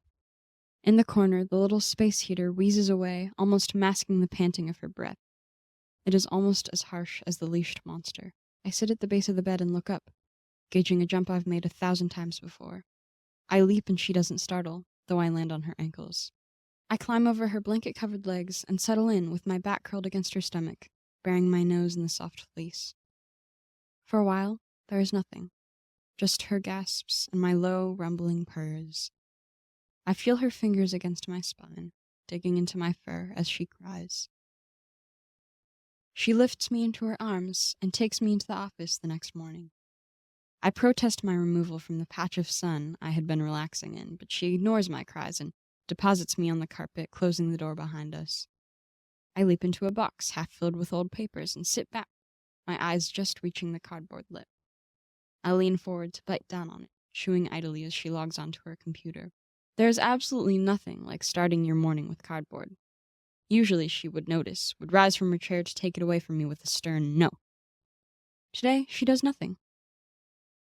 The face of an older woman appears on the screen. My human calls her the therapist, or usually just Miss Kate. I imagine she must get quite bored waiting inside the computer box all week until my human logs on again. Hi, my human says. Hello, Miss Kate says. How have you been? You know, she says. Her thumb and forefinger form a circle around her wrist, and she twists her hand back and forth, rubbing against the fresh scar I know she's hidden there. Maybe not so great. I'm sorry to hear that, Miss Kate says. Miss Kate, in my expert opinion, is somewhat useless. She never prescribes the chewing of cardboard as the cure-all it clearly is. Do you want to get right into it, or should we start with glads and go from there? We can do glads. She glances around, catching me with my teeth sunk into the corner of the box. Really, Elias? I open my mouth and jump out of the box before she can pick me up again. Something you're grateful for? Miss Kate prompts. This is a frequent topic of conversation for my human and Miss Kate, although the answer should be obvious by now. Me, of course. I sit behind my human, preening, wedging my tongue into all the little crevices of my paw. If I'm going to be praised, the least I can do is look the part. She sighs. The little demon, I guess. It is something she has called me many times. I refuse to answer to it. I set my paw back down, stand, turn, arch my back. I curl up in the center of the carpet, my nose tucked under my paws, my back to her. The cat, Miss Kate says, and I like her even less. Something you've learned this week? She says. The French make really fucking weird movies. I wonder how much longer I'll need to pretend to nap before she apologizes. The floor is not nearly as comfortable as a human lap. French movies, huh? Miss Kate shows good judgment for once. She sounds almost as bored as I am. Yeah, we read a screenplay in this class I'm taking. I pull my nose from the stacked pile of my paws, stand, turn back around. I pace closer to the chair. Something you've accomplished? My human laughs, and it's a lower sound than I'm used to. She sounds like she'd shatter if I pushed her. I didn't kill myself? Miss Kate looks up. Her face is a grainy mess on the computer screen. I wonder if she's happy living in a box like that. I've never seen my human bring offerings to Miss Kate. As lovely as boxes are, I rather enjoy the offering dish. I'd like it if we could go a little beyond that, but I'll count it. Miss Kate says. What about self-harm? My human hesitates. Her hand goes to her wrist. Miss Kate peers out from the screen. Take a deep breath, Nova. It's all right. I'm not here to judge. She hesitates, then adds. You know, I have to ask. If it gets bad, is there someone you can call? My human makes the same sort of face I hold in reserve for when there are no kibble treats mixed in with the wet food for dinner. I guess. Let me rephrase. Is there someone you'd be willing to ask for help? My human laughs again. It's still the low, dry, bad version. I sit back on my hind legs, checking for obstructions on her lap. My front paws curl, ready for the jump. There's nothing. I leap. She jolts a little when I land on her lap, but her hand immediately finds its way into my fur. I settle in, kneading my paws against the soft material of her clothes. Hello, Elias, Miss Kate says. I ignore her. He says hi, my human says. I most certainly did not say hi. Someone you can call, Miss Kate prompts. My human hesitates. My mom. We call every week. I don't want her to worry about me like that, but if it gets really bad. Miss Kate says. I'll take it for now, but we're circling back to this later. I want to make sure we go over your safety plan again. Is there anything that brought you joy this week? My human gazes past the computer with Miss Kate in it. On the opposite wall of the office, the window is open. It's not a nice day. There are no convenient sunspots in here for me to relax in, to my immense displeasure. Still, my human stares at the waving branches outside like they're the most fascinating things in the world. I tilt my head, considering the window. My human's palm smooths the fur on my back as I watch tiny white petals from the tree blow out onto the grass. The cherry blossoms are blooming, she says. She leaves the next day. The offering dish is full, but she did not clean the toilet box. I sit in the front window, even though the sun is gone today, and take the time to clean every inch of my brown and black striped coat. Then I curl up for a nap. She does not come back to refill the dish at dinner time. I eat my way around the crusty bits of the leftovers, then destroy the tissue box on the kitchen table in retaliation. The toilet box is still full. I do my business in a clean corner and bury it as best I can. She returns long after the sun has set. The points of her heeled shoes click against the hard floor as she stumbles inside. She lets the door swing close behind her, drops a small black bag on the ground, and collapses onto the sofa where I'm not allowed to sit. I pace to the door, sit in front of it, and meow. My human does not respond, does not come over to pick me up and say the thing about how I don't know how good I have it indoors. I pad my way over and investigate her foot. It's dangling off the sofa, the point of her shoe is directly in front of my mouth, so I take it as the invitation it obviously is. I bite down, very gently. It doesn't taste very good. I jump onto the sofa, where I'm not supposed to be, but where I have taken many naps, and bite at my human's hair. It's up in a pile on her head, wisps of it falling free over her back and shoulders. She doesn't respond. She smells strange, like something sharp and bitter. I don't like it. I pick my way down her spine and sit on her back, where it dips under a shiny black fabric that doesn't seem to cover as much of her legs as usual. It's as reasonable a spot as any to sleep. I'm woken by a rush of air around me. My paws slap against the floor. I yowl in protest, and something rustles on the sofa above. Shit! My human stirs, sits up. I gaze at her, knowing how wide my eyes are, how small I must look from so high up. Elias. Elias. She leans over, picks me up. I wriggle half-heartedly, but she's already cradling me to her chest, burying her face in my fur. I freeze when I feel the first small, wet droplets against my coat.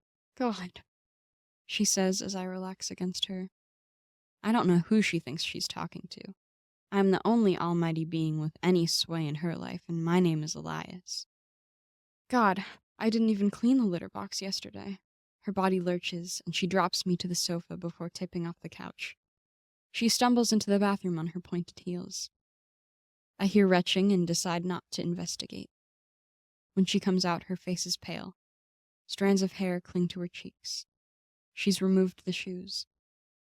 She goes to the cabinet and removes a can of meat, which she scrapes into a fresh offering dish. I bound over, circling her feet as she kneels to set it down. There you go, she says, scratching the skin between my ears. I barely notice. I'm already face first in the food. She's gone when I finish eating. I wander up the stairs to the bedroom and find her struggling with the zipper on the back of her black dress. Her arms are twisted behind her back, her dark hair is free of its knot. Strange black smudges roll down her cheeks with her tears. She screams through her teeth. It's an odd noise, one I've never heard her make before. It's like it died before it even made it out of her mouth. Her fingers curl into the fabric and the dress rips. She stumbles out of it and collapses onto the floor, sitting with her legs sprawled out in front of her. In my expert opinion, this is not typical behavior for my human. I turn and scamper down the stairs. Her bag remains where she dropped it last night. My teeth close around the strap, and I begin the arduous process of hauling the thing upstairs. It's heavy, but many battles fought against creatures that invade the townhouse from the outside have made me strong. By the time I make it back to the bedroom, my human has risen from the floor. She's changed into an oversized shirt, one that still smells a little like the human who first left it here. I've been sure to put extra claw holes in it as a result. She still doesn't have pants on. This doesn't stop her from coming into the hallway when she sees me with her bag. I drop it and sit, my spine straightening with pride. Don't just sit there looking guilty, she mutters as she scoops the bag up from the floor. You absolute menace. I should have remembered that at their cores, all humans are ungrateful bastards. You left tooth marks, my human says. She opens the bag, dumps the contents out onto the dresser. She picks up her phone. It's the only thing in the house I'd actually get in trouble for hiding. I don't want that thing anyway. It makes too many noises. Still, sometimes my human uses it to talk to the other humans she keeps in there, and that makes her happier. Why anyone would want to interact with another of their own species, I don't know, but who am I to judge? She turns her phone over in her hands, then taps the screen. I watch her brow furrow as she examines it. It comes to life in her hands, and I jump back arching. She lifts it to her ear as she sinks back onto the floor, extending a hand for me to sniff. Yeah, I'm awake. I pad closer to her, sniffing at the tips of her fingers. The sharp smell from the night before has mostly worn off. Now she just smells dirty. No, I'm fine. No, I'm fine. I rub my face against the side of her hand, and she scratches under my chin. You don't need to worry about it, Mom. Yeah, I know you called a lot. I'm sorry. I meant to call you back. She's quiet for a little while longer, and then she says, Yeah, no, I know. It's just been a lot lately. I push past her hand and into her lap. She doesn't protest, just shifts her legs to make room for me. School, work, you know. I'm just a little overtired. She smells filthy. I nose my way along the inside of her wrist and start licking the skin there. I love you too. I'll call next week. She puts the phone down, and there are little pools of water at the bottoms of her eyes. Her chin is quivering. You ever miss your mom? She asks me. Sometimes she refers to herself as my mom, and she's right here, so this is a ridiculous question. I'm not allowed to kill myself, Elias, she says. It'll kill my mom. She doesn't cry, but she lets me keep sitting there, bathing the inside of her wrist and kneading my paws against the side of her leg. When someone knocks on the door the next day, she doesn't get up to answer it. She's sitting at the kitchen table again, staring at her laptop. Even I know she has to push the buttons in front of her if she wants anything to happen on that screen, but she's not doing that. I'm trying to be helpful by pressing the buttons for her. She keeps pushing me away. I jump off the table and trot into the foyer, hiding behind a large plant in the corner that I get in trouble for playing with, even though the leaves dangle at just the right distance from the ground for swatting. I wait for her to follow me, to open the door, but she doesn't move. The knock comes again. She's still sitting there. She's still wearing that shirt from the night before, and I think about putting more holes in it. Instead, I pace out from behind the plant, cross back and forth in front of the door a few times, yowl in her direction. She looks up finally and says, It's just a salesman or something. It's not. Even through the door, I can smell lavender. I cry again, and she sighs. She stands, walks to the door, bends to pick me up as the knock comes again. Nova? Nova? Are you home? Is that Elias I'm hearing? My human freezes. She lets me go, and I scamper back behind the plant before she can change her mind. I watch as she unlocks the door with shaking hands. The woman on the other side wears jeans and a purple sweater. Her dark hair is streaked with gray. She has the same dark brown eyes as my human, but hers are deeper set and surrounded by a web of fine lines.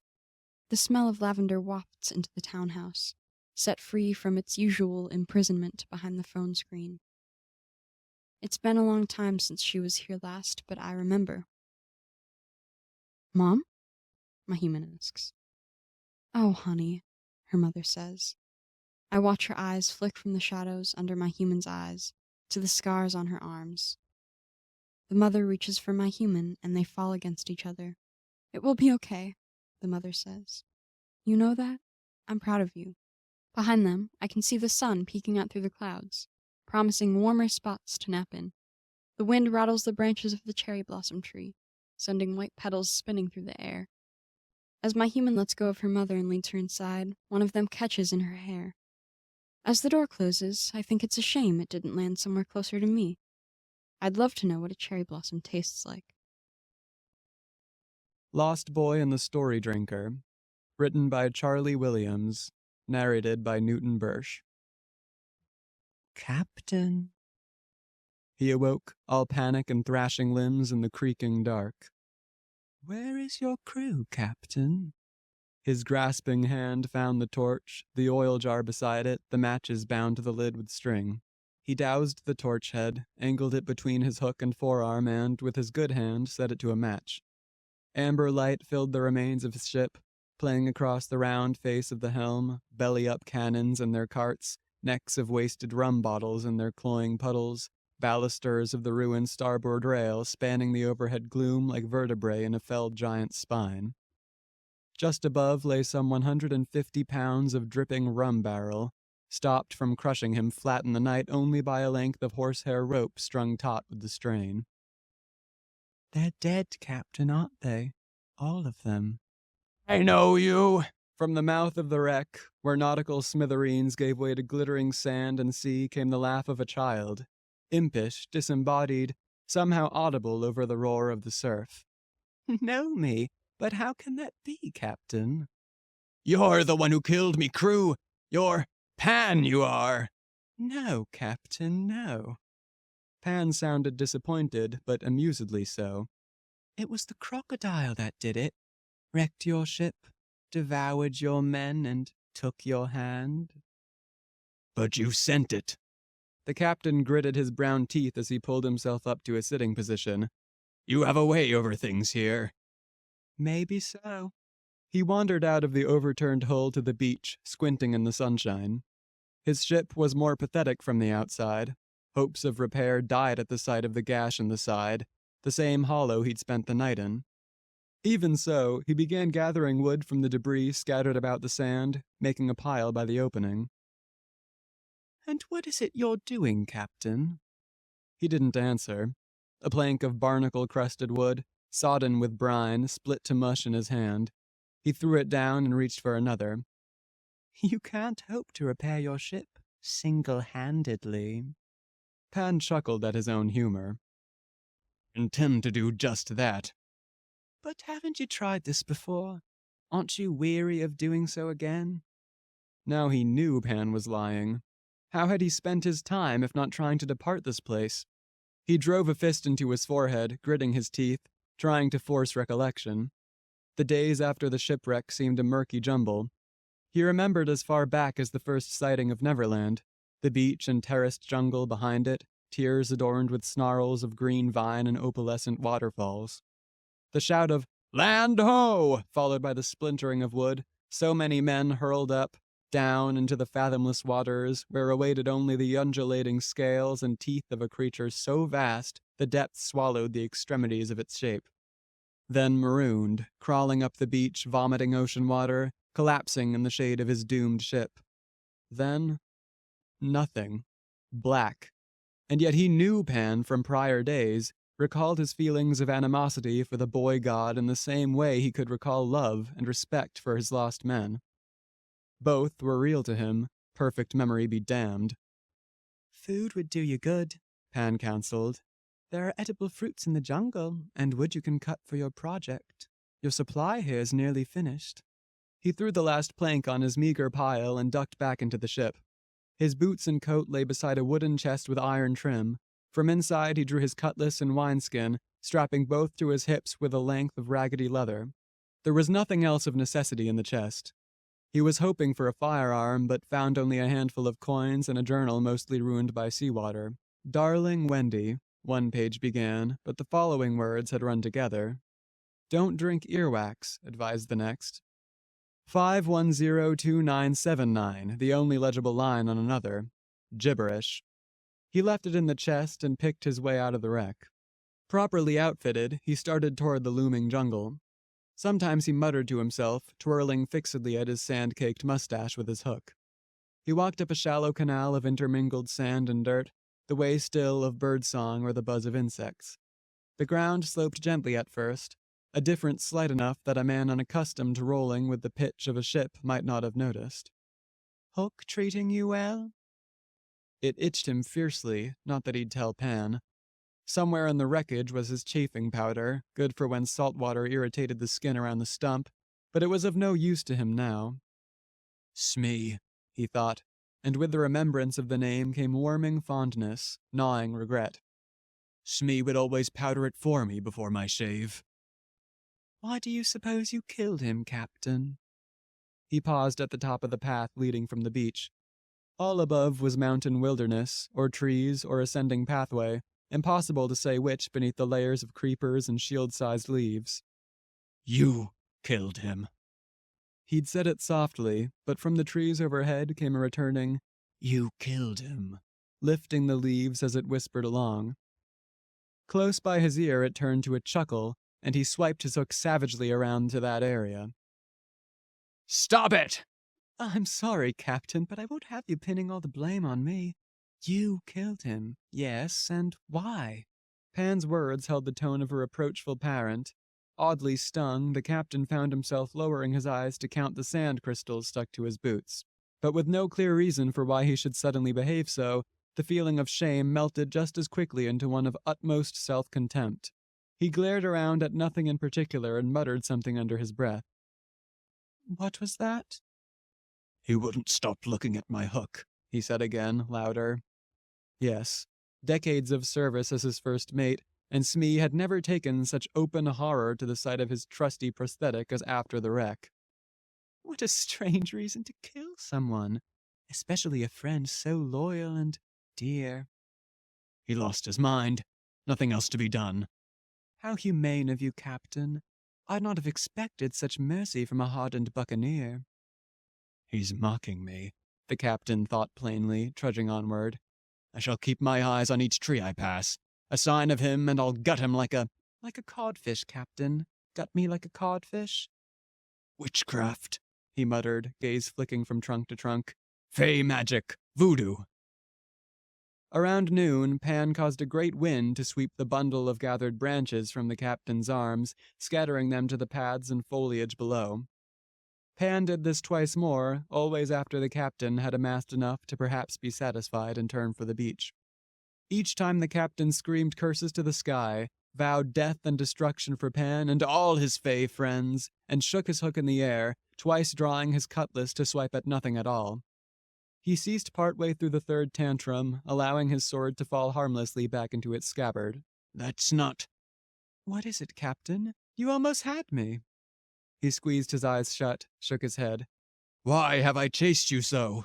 But you always chase me, Captain. You haven't any fey friends. There's nobody here but us, and I've gotten nowhere. On the contrary, look. He hadn't expected the heights to which the cycles of Pan's sabotage and his own perseverance had taken him. The beach was a white crescent miles beyond and below the loops of green pathway. The sea, icy blue where it met the shore, obsidian at its distant reaches, sat farther still. It took a moment to recognize the whistle in his ears as breath through his arid throat, the pounding of native drums as blood throbbing in his skull, tongue, chest. The captain slumped against the mossy rock face, hand passing to his brow, then his belly. He hunched over his legs to retch, vision spinning. What is this? Dehydration, I think. You've been traveling for some time without rest. He coughed up a single acrid strand, all that his empty stomach could muster, while fumbling with his great brass belt buckle. He ripped the wineskin off its leather strip and held it to his groin, licking bitter flecks of bile from his lips as he strained to make water. He managed a few seconds' worth, and was putting the skin to his trembling mouth when Pan said, It has the opposite effect. Drinking urine dehydrates you further. I'm curious, Captain, where you heard a myth like that. Eaten. Again, the answer came before he'd had the mind to shut Pan out, the thought and attached memory appearing to him without any strain on his part to conjure it. Eton College. He hunkered over the discarded wineskin, eyes shut against the sudden flood of images and sensations assailing him. A hulking, hacking city of labyrinthine streets and spires rising like defensive spears against the industrial haze. A wood-paneled tavern nestled somewhere in all that iron and smog, voices and songs he hadn't the mind to realize he'd forgotten. Their words presented clearly to him before melting away, leaving only a familiar ringing in his ears and a pleasant warmth about his neck and cheeks. Does the most feared pirate in the seven seas still wish for London, after all these years, Captain? His eyes flew open, and before Pan could slip another word into his ear, he was stumbling around the bend, head thrust skyward, tongue wagging for the telltale drops of the waterfall sure to await him up ahead. He had seen the falls sparkling from the beach, Yes, he had. Pan had hidden them from him, but he would sniff them out. He hummed as he went, the tune of a half-forgotten shanty that rose to a desperate whine in the pit of his throat as the path unwound one cruel turn after the next. The next. The next. No water. There came a bored sigh on the air, and with it, at last, a sudden lash of moisture against his cheek. The brook was upon him seconds later, sweeping out his legs and sending him halfway off the path side amid the sparkling runoff. He snagged a cluster of rocks at the mouth of the runnel and lay there, He snagged a cluster of rocks at the mouth of the runnel and lay there, wedged against the current, gulping water until he vomited, sweet coming up. He drank some more, then pulled himself over the far side and lay on the path, chest heaving. "I'll tell you what," Pan said from somewhere overhead. "The wood of Hangman's Tree is sturdier than all the rot you'll find in this jungle. For the day you've had, I'm willing to let you reach it, all the timber you can carry." "Oh, another trick," the captain said between heavy breaths. His hook itched him terribly, worse after his plunge into the stream. He didn't care. "Maybe so, but the day is shortening, and you still have no wood for repairs. Or a fire. The crocodile, Captain. Think of the crocodile." Hangman's Tree must have been a gargantuan thing when it still stood. The tree stump composed the whole of the summit, age-ring sprawling like a frozen ripple from the embossed gnarl at dead center. The captain crested the stump and fell upon its vast grooves, glad for the coolness of the petrified wood after his climb. "Where is the tree, Pan?" Silence. The captain waited for a reply, then repeated his question. His own voice sounded tired to him, lacking any surprise that, yet again, Pan had deceived him. "This place," Pan mused at last. "I'm curious if it supports or challenges your theory of wormholes, Captain." "My theory of what?" "Wormholes, you call them. They're all over the maps and designs in what's left of your navigation room. It seems you and your crew were seeking evidence of them before you reached me. Tunnels through the fabric of space-time, you theorized." Pan chuckled. "Such slaves to plausibility, you fourth-dimensioners. So much research, so much exploration, and you couldn't fathom the concept of a destination beyond your plane." "If this is another game, Pan..." "We're almost through with games, Captain. And questions. I asked this one, my last for you, because I myself am quite interested in wormholes. I know they exist, though they appear differently from my end of things. My own cochlea, which I see you've chosen to lie against, is one such portal." He rolled over to stare at the tree stump, and it stared back. Gazing into that spiraled knot set his head spinning, worse for Pan's continued gobbledygook. "It's very lonely, being your own reality. You've no idea how long I've waited for something like you to come tumbling into my void." The captain's heart thudded painfully in his chest. "Something like me?" "Something compostable, Captain. A fleshy thing, brimming with delicious dreams and stories for us to play in. This tale was your favorite as a boy, so now it's my favorite. You can take that off now, speaking of." He blinked, and his hook was in his hand, the single eye of his stump peering up at him. "I thought it fair for you to see things as they are before I reset for the day. Watch closely, and be patient. I kept my ear open for eons before you found your way inside it." His severed wrist was at eye level now, filling his vision, swaying like a cobra turned on its charmer. The knotted swirls of scar tissue and white nubs of his ulna and radius were all he knew, duplicated and lengthening into eternity, swallowing him down a gullet of his own cauterized flesh. Inside, strangely, he stood still. There was no sense of a tunnel or enclosed space, though he ran his hand along the walls of caramelized muscle and found them solid. He saw that these walls funneled slightly, joining at a white point some miles ahead, their blemishes repeating every few yards like the aspects of two opposing mirrors. He turned and found the stump again, running the other direction for an equally boundless distance, a perfect double for the first but for the gangrenous veins squirming down its length. He was drawn in this new direction and wandered that way, voicing any thought that began to form in his head without expecting an answer.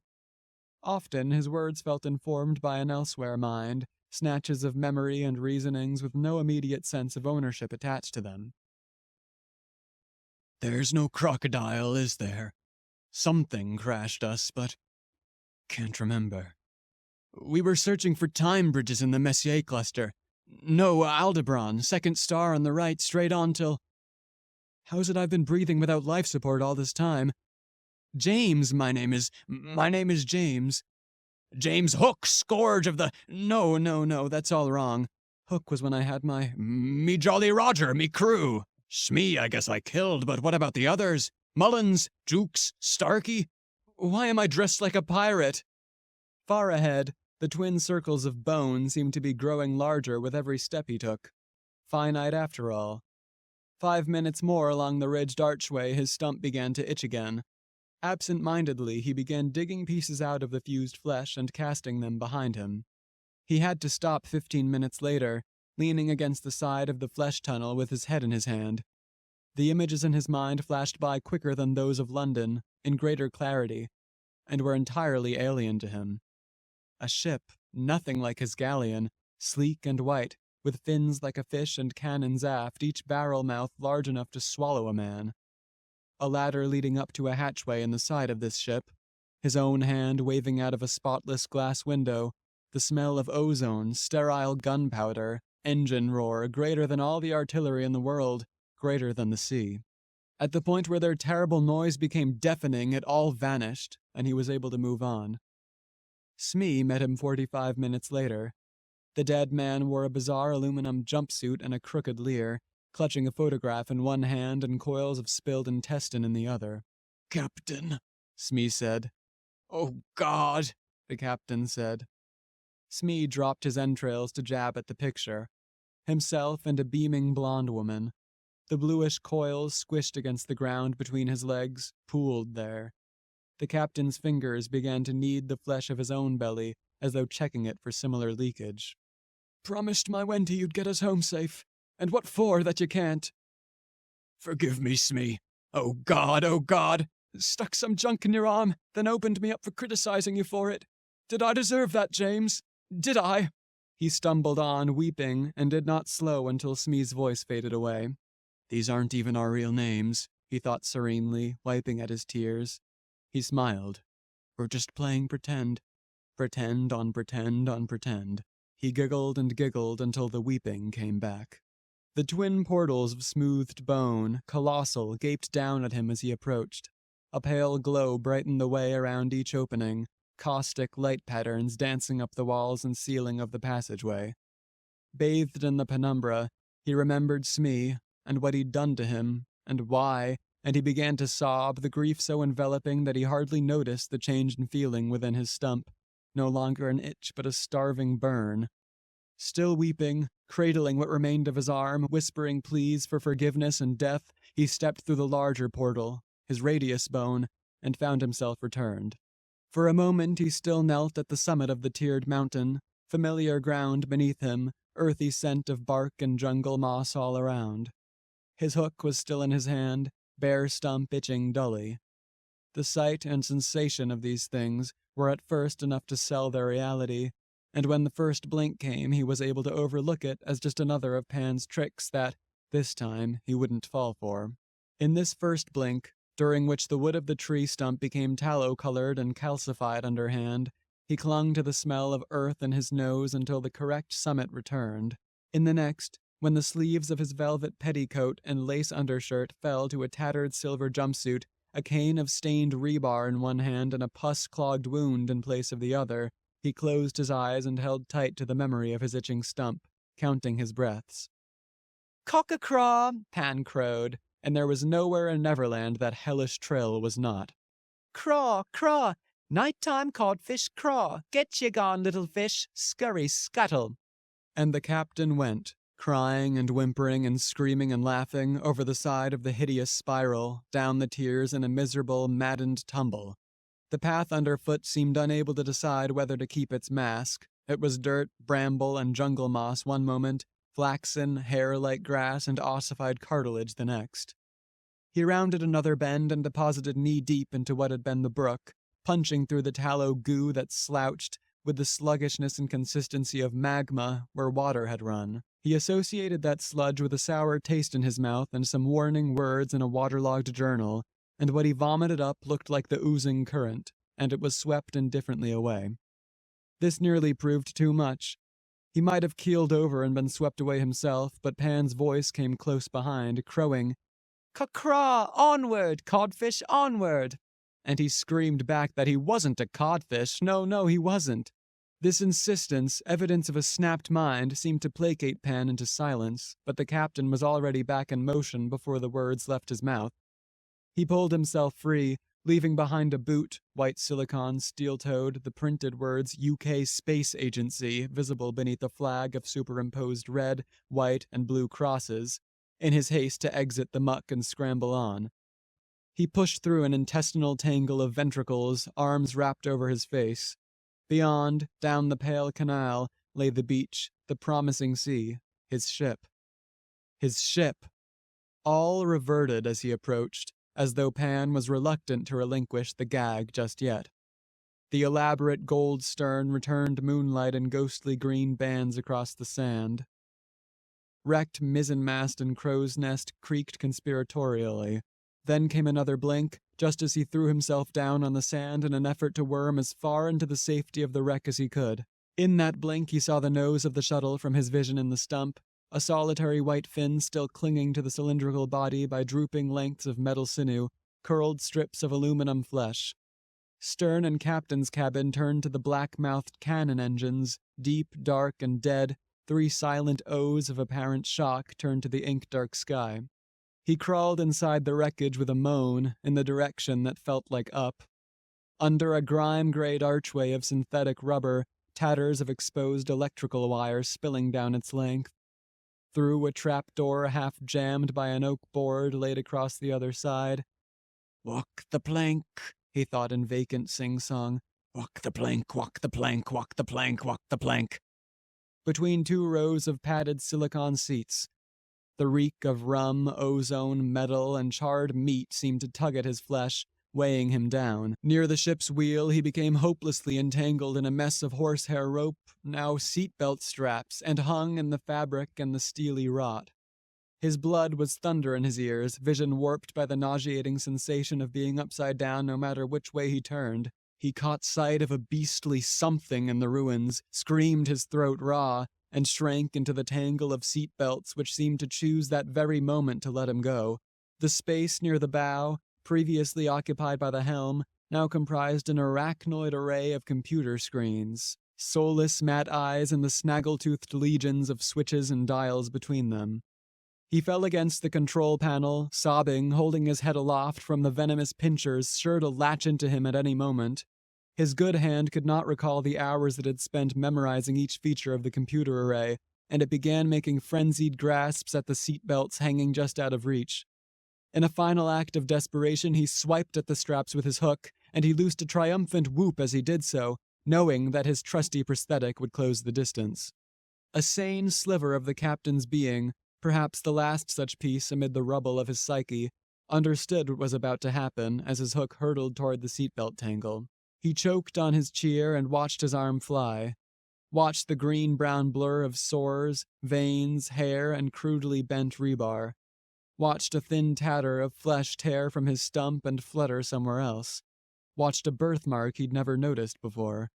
The sane sliver, beyond fear, beyond pain, made no attempt to stop any of it. "Oh," was all he managed to say.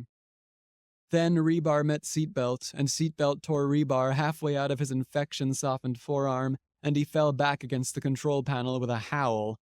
He stayed like that, whimpering in the dark without an idea of his own name, whispering unintelligible things to the gutted nose of his shuttle. Along the cartilage canal, across the jungle of tubes and wax-slicked ventricles, all through the great organ which minutes before had been Neverland, flesh pulsed and strained toward the wreckage for a taste of the captain's words. The cochlea undulated delightedly at its summit, slaked by the dreams of its broken prisoner, by tales of smoggy London, pub crawls and bar fights, red-faced tenders with rags over their shoulders and clubs on their belts.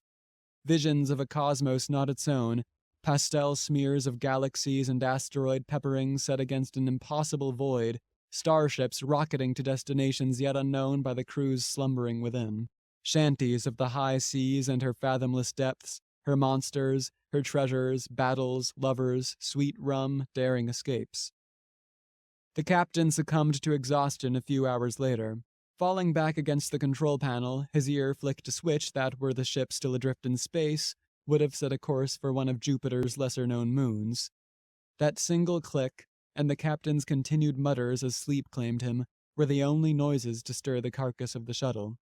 When the stories grew stale in the swirls of its cochlea, the dreaming thing that called itself Pan dreamed a single word into existence, and blew it over the expanses of its own sated flesh.